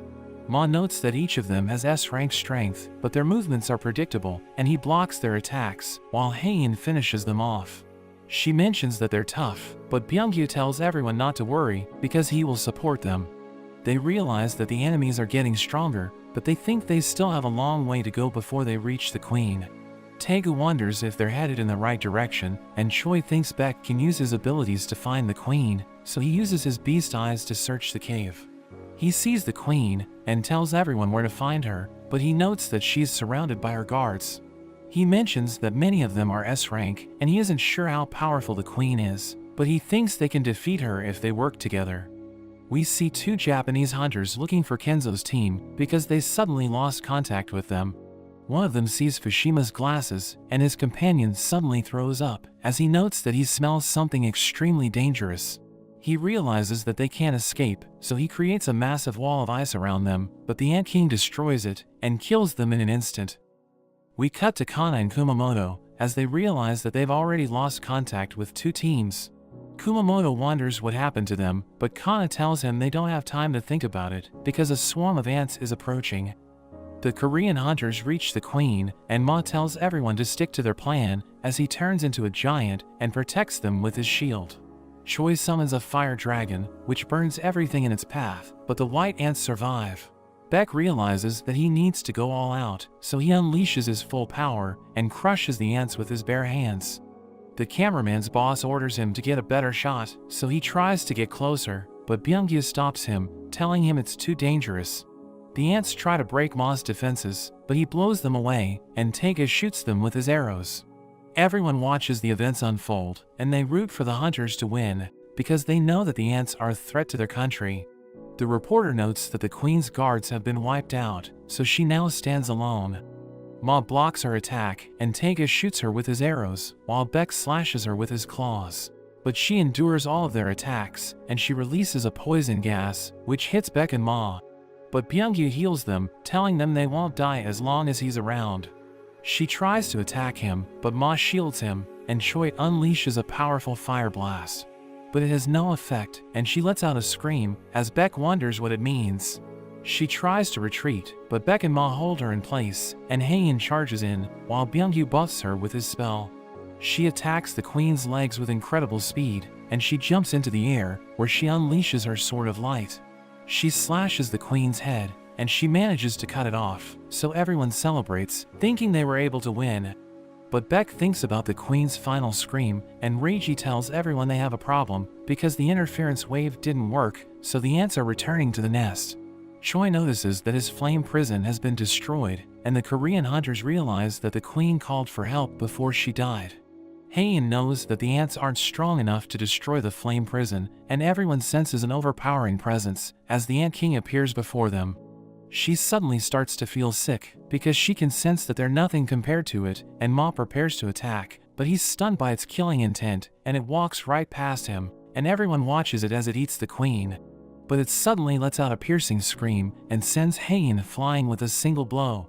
Ma realizes he's next, so he tries to fight back, but it shatters his shield, and cuts off his arms. Beck attacks it head-on, but it defeats him in an instant, so Choi prepares to use his magic, but it takes him out with a single blow. Tega fires his arrow, but the ant catches it, and blows him away. It prepares to finish him off, but Ma saves him, telling the Ant King they can't lose, because they have an incredible healer. We learn that Byung-gu is healing the others while he's invisible, and Ma tries to attack the ant, but it grabs onto him, and Hulk smashes him into the ground. Byung-gu realizes that it can see him, and it suddenly stabs right through him. He tells Beck to run, but the Ant King eats him, so Beck becomes enraged, and he charges in. But it just grabs him, and it repeats Byung-gu's last words. He realizes that it has learned how to talk, because it ate Byung-gu's head, and it notes that its queen is dead, so it wants to avenge her by killing their king. It senses a powerful hunter outside, and decides to go there, as Beck realizes that it was talking about Godo. But he notes that they need to escape, because the ants have returned to their nest. We cut to Godo, as his companion Ishida tells him they lost contact with two of the other teams, so he decides to look for them. He finds the remains of his guildmates, and reports the incident to their chairman Matsumoto. Godo thinks they died because they're weak, but Matsumoto notes that it shouldn't be a problem, because Godo doesn't need them to complete the mission. He tells Matsumoto that the ants have returned to their nest, and he thinks the Korean hunters won't survive, because they aren't strong enough to defeat the ants. So Matsumoto orders him to abandon them, and work with the second assault team to conquer Jeju Island. We learn that his plan is to weaken Korea, by wiping out their S-rank hunters, and make Japan look powerful by conquering the island. Godo orders everyone to retreat, and follow Matsumoto's plan, but the Ant King suddenly attacks them. Godo blocks its attack, but it still manages to kill Ishida, and he tells Minoru to meet the second assault team, because he'll only get in the way if he stays there. It asks Godo if he's the king, and he says that he is, but he's surprised by its power, and it defeats him before he can do anything. We see a swarm of ants approaching the Korean hunters, and Choi tries to blast them, but he mentions that he has already reached his limit. Beck notes that they're in no condition to fight, so they'll be slaughtered once the ants reach them. But Jin-Woo's soldiers suddenly appear, protecting them from the ants, and he prepares to join the fight. Exchange. Everyone wonders what's happening, and the ants charge in, but Jin-Woo's generals suddenly appear, destroying them in an instant. Jin-Woo makes his entrance, and he joins his minions, as the hunters wonder how he was able to get there. We cut to Jui, as she realizes that the broadcast has been interrupted, and everyone in the media starts to panic. They're worried that the S-rank hunters have been wiped out, so the director tries to contact the cameraman. But we see that he has no signal, and he's trying to get his camera to work. Jin-Woo's generals start slaughtering the ants, while he approaches the hunters, and Beck starts asking him questions, but he tells little bro he'll explain everything later. He takes out a healing potion, but he realizes that he can't give it to them, so he needs to pour it into their mouths, and they can't believe they've completely recovered. Jin-Woo tries to heal Haein, but it doesn't work, as the system notes that her HP is too low. He realizes that her aura is getting weaker, so he tells the others they need to escape and get her help, but they see another wave of monsters approaching. Everyone in the association wonders what's happening, because there's a signal interference on the island, and they can't contact Japan's team. So Gunyi orders them to restore communication and have the medical team on standby. He mentions that he hates himself because he's worried about the hunters, but he knows that he can't do anything to help them. Reiji reports to Matsumoto, telling him Goto's survival signal is off, so they realize he's dead. Matsumoto can't believe they lost him, and he orders Reiji to check on the other hunters because they can't afford to lose them. We return to Jin-Woo, as he notes that the ants are no match for his generals, but his knights are struggling, so he thinks about improving their combat power. He tells everyone they're in danger, but he promises to help them escape, telling them to follow Fang, while his minions fight the ants. They decide to go with his plan, but he asks them not to tell anyone what they're about to see, and he prepares to turn the ants into his minions. But the monsters suddenly stop attacking, and everyone senses a powerful presence as the Ant King makes his entrance. Beck realizes that it was able to kill Goto, but it thinks Goto was too weak to have been the king. Jin-Woo steps forward as he unleashes his aura, and it asks him if he's the king, but he's just surprised that an ant can talk. It realizes that he also has a powerful presence, and it tries to intimidate him with a terrifying scream, but he maintains his composure. The camera starts working again, and the director realizes that Jin-Woo is about to fight, so he tells his subordinates to go live. Everyone sees Jin-Woo, and they can't believe he's fighting the ants, realizing the fate of the battle rests on his shoulders. Gunyi is overjoyed to see him, and Jinchul wonders how he got there, but Gunyi thinks it doesn't matter, saying they should just believe in him. The Ant King strikes first, and the impact creates a powerful shockwave, so the other hunters think he's dead. But they realize he's still standing, and he uses his ruler's hand to slam the ant to the ground. He delivers a devastating blow, and everyone can't believe how strong he is, when he's supposed to be a mage. He realizes that the ant is tough, and they start to exchange blows, as the cameraman struggles to stand his ground. Jin-Woo dodges the ant's attack, and he counters with a punch that sends the ant flying. But it charges back in, and he stops it with a solid blow to the head. But it attacks him with its tongue, which spreads poison throughout his body. The ant notes that he can't move because of the poison, so it thinks the fight is over and prepares to finish him off. We cut to Matsumoto, as he learns that 7 out of the 10 hunters he sent are dead, and he becomes angry hearing this, telling Reiji he's useless. He reveals that the monster who killed Goto is near the crater, and Matsumoto wonders what it's doing there, so Reiji notes that it must have returned to the nest because it's injured. Matsumoto believes it will wipe out the Korean hunters in the nest, and thinks they should kill it before it recovers, so he orders the remaining hunters to join the second assault team and prepare to attack again. Kana is ordered to wait for the helicopter, and she tells her companions about the plan, but Minoru thinks they don't stand a chance against the Ant King. She tells him to get himself together, but he's convinced that they're no match for it, telling her they'll die if they don't escape. So she calls him a disgrace, telling him they have no choice but to follow orders. We return to Jin-Woo, as he stops the Ant King's attack and sends it flying with another punch. He realizes that the poison is its secret weapon, but we learn he was able to recover from it, thanks to his health and longevity skill. But he's worried that Haein might die, so he thinks about ending the fight. He goes on the offensive, but the ant dodges his attack and analyzes the situation, realizing the only way to defeat him is to surpass his speed. So it transforms into its ultimate form, while he equips his Demon Monarch daggers, which increase his attack power. He charges in, and they attack each other with incredible speed, but he struggles to keep up with the ant's movements, and it manages to push him back. It summons ice shards to attack him, and he manages to dodge them, but the ceiling collapses, and they continue their fight in midair. But the ant realizes that their speed is equal, and Jin-Woo is still getting faster. They continue to clash, and they start fighting with blinding speed, as everyone struggles to keep up with their movements. Jin-Woo's speed continues to improve, and the Ant King manages to block his attacks, but he throws his daggers at it and creates an opening. He rushes forward and delivers a devastating barrage, but it suddenly takes him down and prepares to finish him off. But at that moment, He learns a new skill called mutilation, which instantly cuts the ant into pieces. He tries to end the fight, but it summons ice to block his attack and regenerates itself. It realizes it's no match for him, so it tries to retreat, but he catches up to it.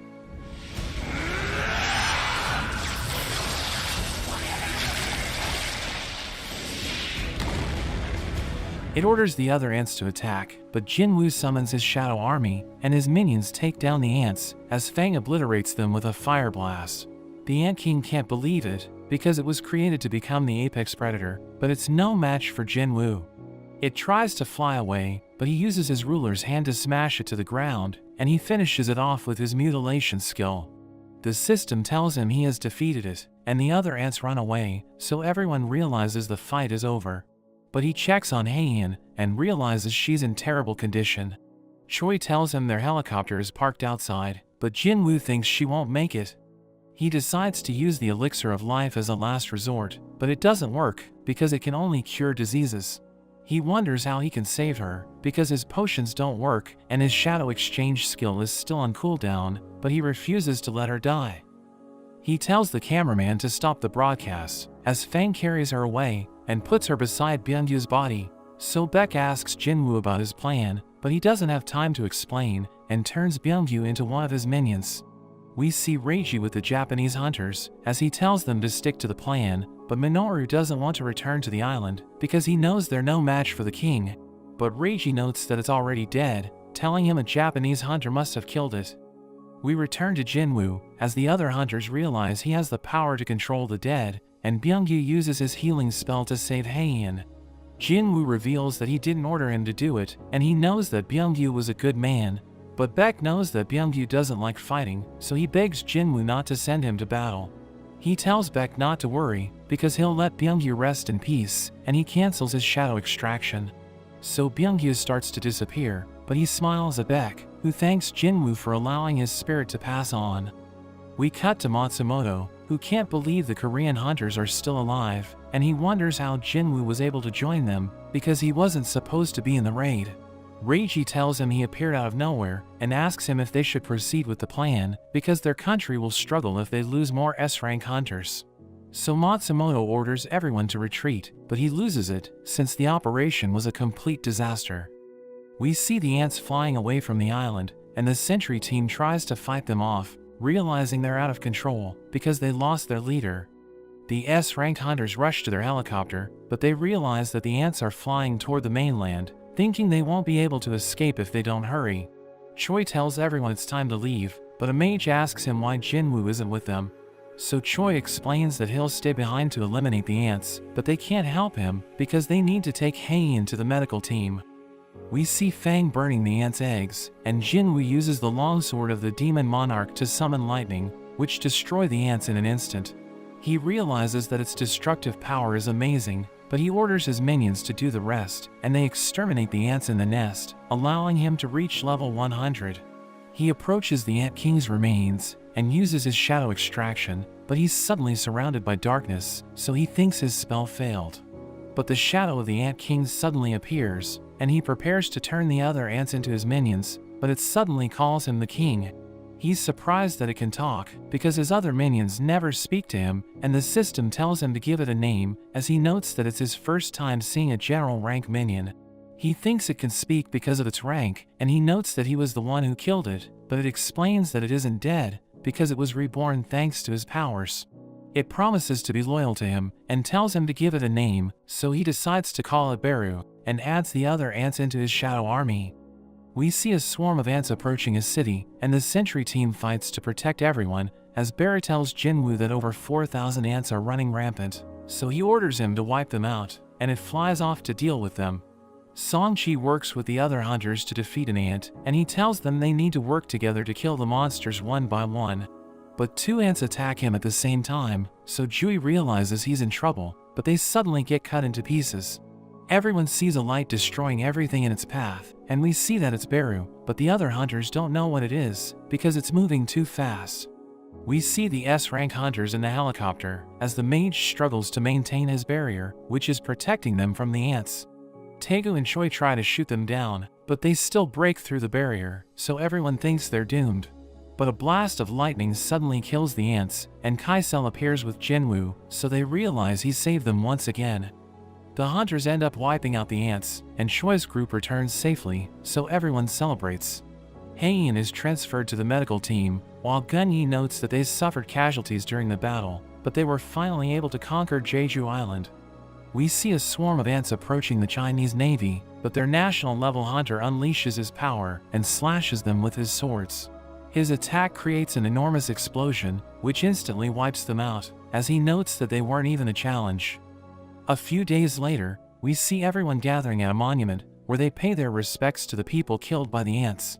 Jin-Woo leaves a flower for Byung-yu, and we learn that everyone considers him a hero because he defeated the Ant King.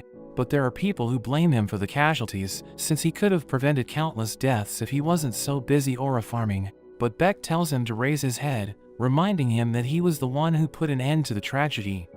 Gun-Yi thanks Jin-Woo for supporting the raid mission, but he blames himself for Byung-yu's death, so Gun-Yi notes that everyone would have died if he hadn't intervened. He promises to repay him in the future, and tells him the world already knows about his powers, so he won't be able to keep a low profile. Gun-Yi wonders what he plans to do next, so he mentions that he wants to start his own guild. We see the Knights Guild in the Ants' Nest, and we learn that they were ordered to clean it up. But they suddenly see a mysterious man, and they prepare to take him on, telling him he isn't supposed to be there. But his companion snaps his finger, causing them to fall asleep, and the men note that they can sense Ilwan's power in the area. They wonder why he's helping humans, but one of them opens a portal, as he notes that they should leave because their job is done. The other one realizes there's no reason to interfere, and he also leaves through a portal, but we see Ilhwan watching them from above. Jin-Woo is stuck in traffic, and he tells Yujin they can start a guild together, because they received Gun-Yi's approval. Yujin looks forward to it, and Song-Yi wants to join as well. He receives another call from Gun-Yi, who reveals that a B-rank gate is causing the traffic jam, so he decides to take care of it. We see a man waiting for the hunters to arrive, but he realizes they're stuck in traffic, and Jin-Woo appears, telling him he will handle it. He enters alone, but the gate suddenly turns red, and he realizes it will take a while to clear it. He notices he's surrounded, so he summons his shadow army, and orders them to clear the dungeon as fast as possible. We see that Haein has recovered, but she realizes that she was helpless when they were against the king, so she thinks she still isn't strong enough, but she's determined to improve, so that she can catch up and stand beside Jin-Woo. As the shadow army clashes with the monsters in the dungeon, Jin-Woo thinks about how the dungeon is a brutal world, because hunters can become prey and die at any moment. He thinks that even though they may have different goals, all they can do as hunters is continue to hunt. The shadow army wipes out the monsters, and they all bow to Jin-Woo, as he starts looking forward to his next hunt. But that's where this video ends. Remember to like and subscribe to the channel. Thanks for watching, and I'll see you next time.